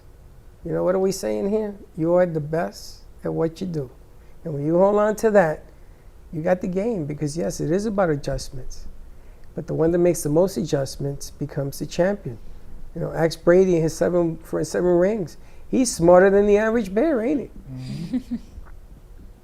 Yep. How do people tune into Veggie Vero or your books? My books are available on veggievero.com, and you can tune in to Veggie Vero's Kids Corner every Saturday morning on the Kids Television Network here it's streamed via Facebook and Find it on Facebook, the Kids Television Network at 9 o'clock. And of course, they're always there to check it out. And you can go right to Veggie Vero's site as well. Check out her books. So they're unbelievable for all ages. You're all going to learn something. But you know something, when you watch the shows that you see on Saturday, do me a favor, write in the comment, say hi, write in the comment. So she feels that she ain't talking to the moon. That she feels that there are people out there. Make a difference in somebody's life, man. You know that bottle of water? That bottle of water you talked about, those people in Haiti? Okay, this is a true fact. Linda Armin made me buy a case of water for a woman that lived on Federal and Linton Avenue on the corner. And I bought her a case of water. And I brought it in there. And the woman didn't know what to do with herself. She didn't know how to repay. She didn't know what to do. So what she did is she got up and she took 4 bottles and she went across the street and she gave it to another homeless guy on the other side. You got to think about what you're doing because it isn't always here. Sometimes it's here. So you got to remember that. So all I ask is you don't quit. You just push and you make it better. And if we are going to reunite the states, is that what the Jeep commercial said, Blake? Yeah. Reunite. Let's try to understand what that means. And then you have your Super Bowl moment. Can't we just be nicer to one another? Yes, be kind to each Except other. for Slick, because I'm going to run him over with my car. How do people find you, Michael? Because everyone wants to know maybe they should get into Bitcoin or maybe they need some insurance. Yeah, you can follow me on Twitter. My Twitter handle is @Mikey_Mock, M-A-C-H, @Mikey_Mock. And my name on Twitter actually comes up as Hodl Be Thy Name. That's cute. Now we know In why. God we trust, like the dollar bill. Yeah. Because we kept saying, you say the Lord's Prayer at Bible study all the time. Why not? It was like, hallowed be thy name. Hold tight, guys. How'll be thy name. Smart advertising. It's smart marketing. He's good. All right, everyone, have a great day. Yes, be kind to each other. Tune in Saturday morning to Veggie Vero. Reach out to How'll be thy name. More You to say come. hi to Dad? Dad? Hi, Dad. See my dad watching? Yeah. Yes, and I get those phone calls. I think you're working too hard. How many shows did you put out on Friday? Because my phone kept dinging, dinging. I said 11. I think you're working too hard. I go, don't worry, Saturday shows are pre-recorded. So yes, I get the same phone calls. It's just being a concerned parent. We're going to be adding 3 more. All right, Dad, 3 more coming up. Have a great day, everyone. Be kind to each other. We will see you tomorrow, 9 a.m. drive time. And don't be late.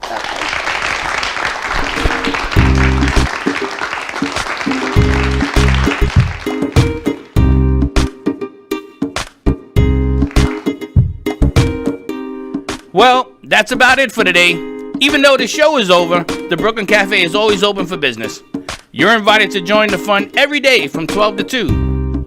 If you missed some of the laughs from today, Dawn and Freddie S. will bring more good cheer next time. You can follow the Brooklyn Cafe on Facebook at the Brooklyn Cafe TV to rewatch every minute of the show. Well, see you next time.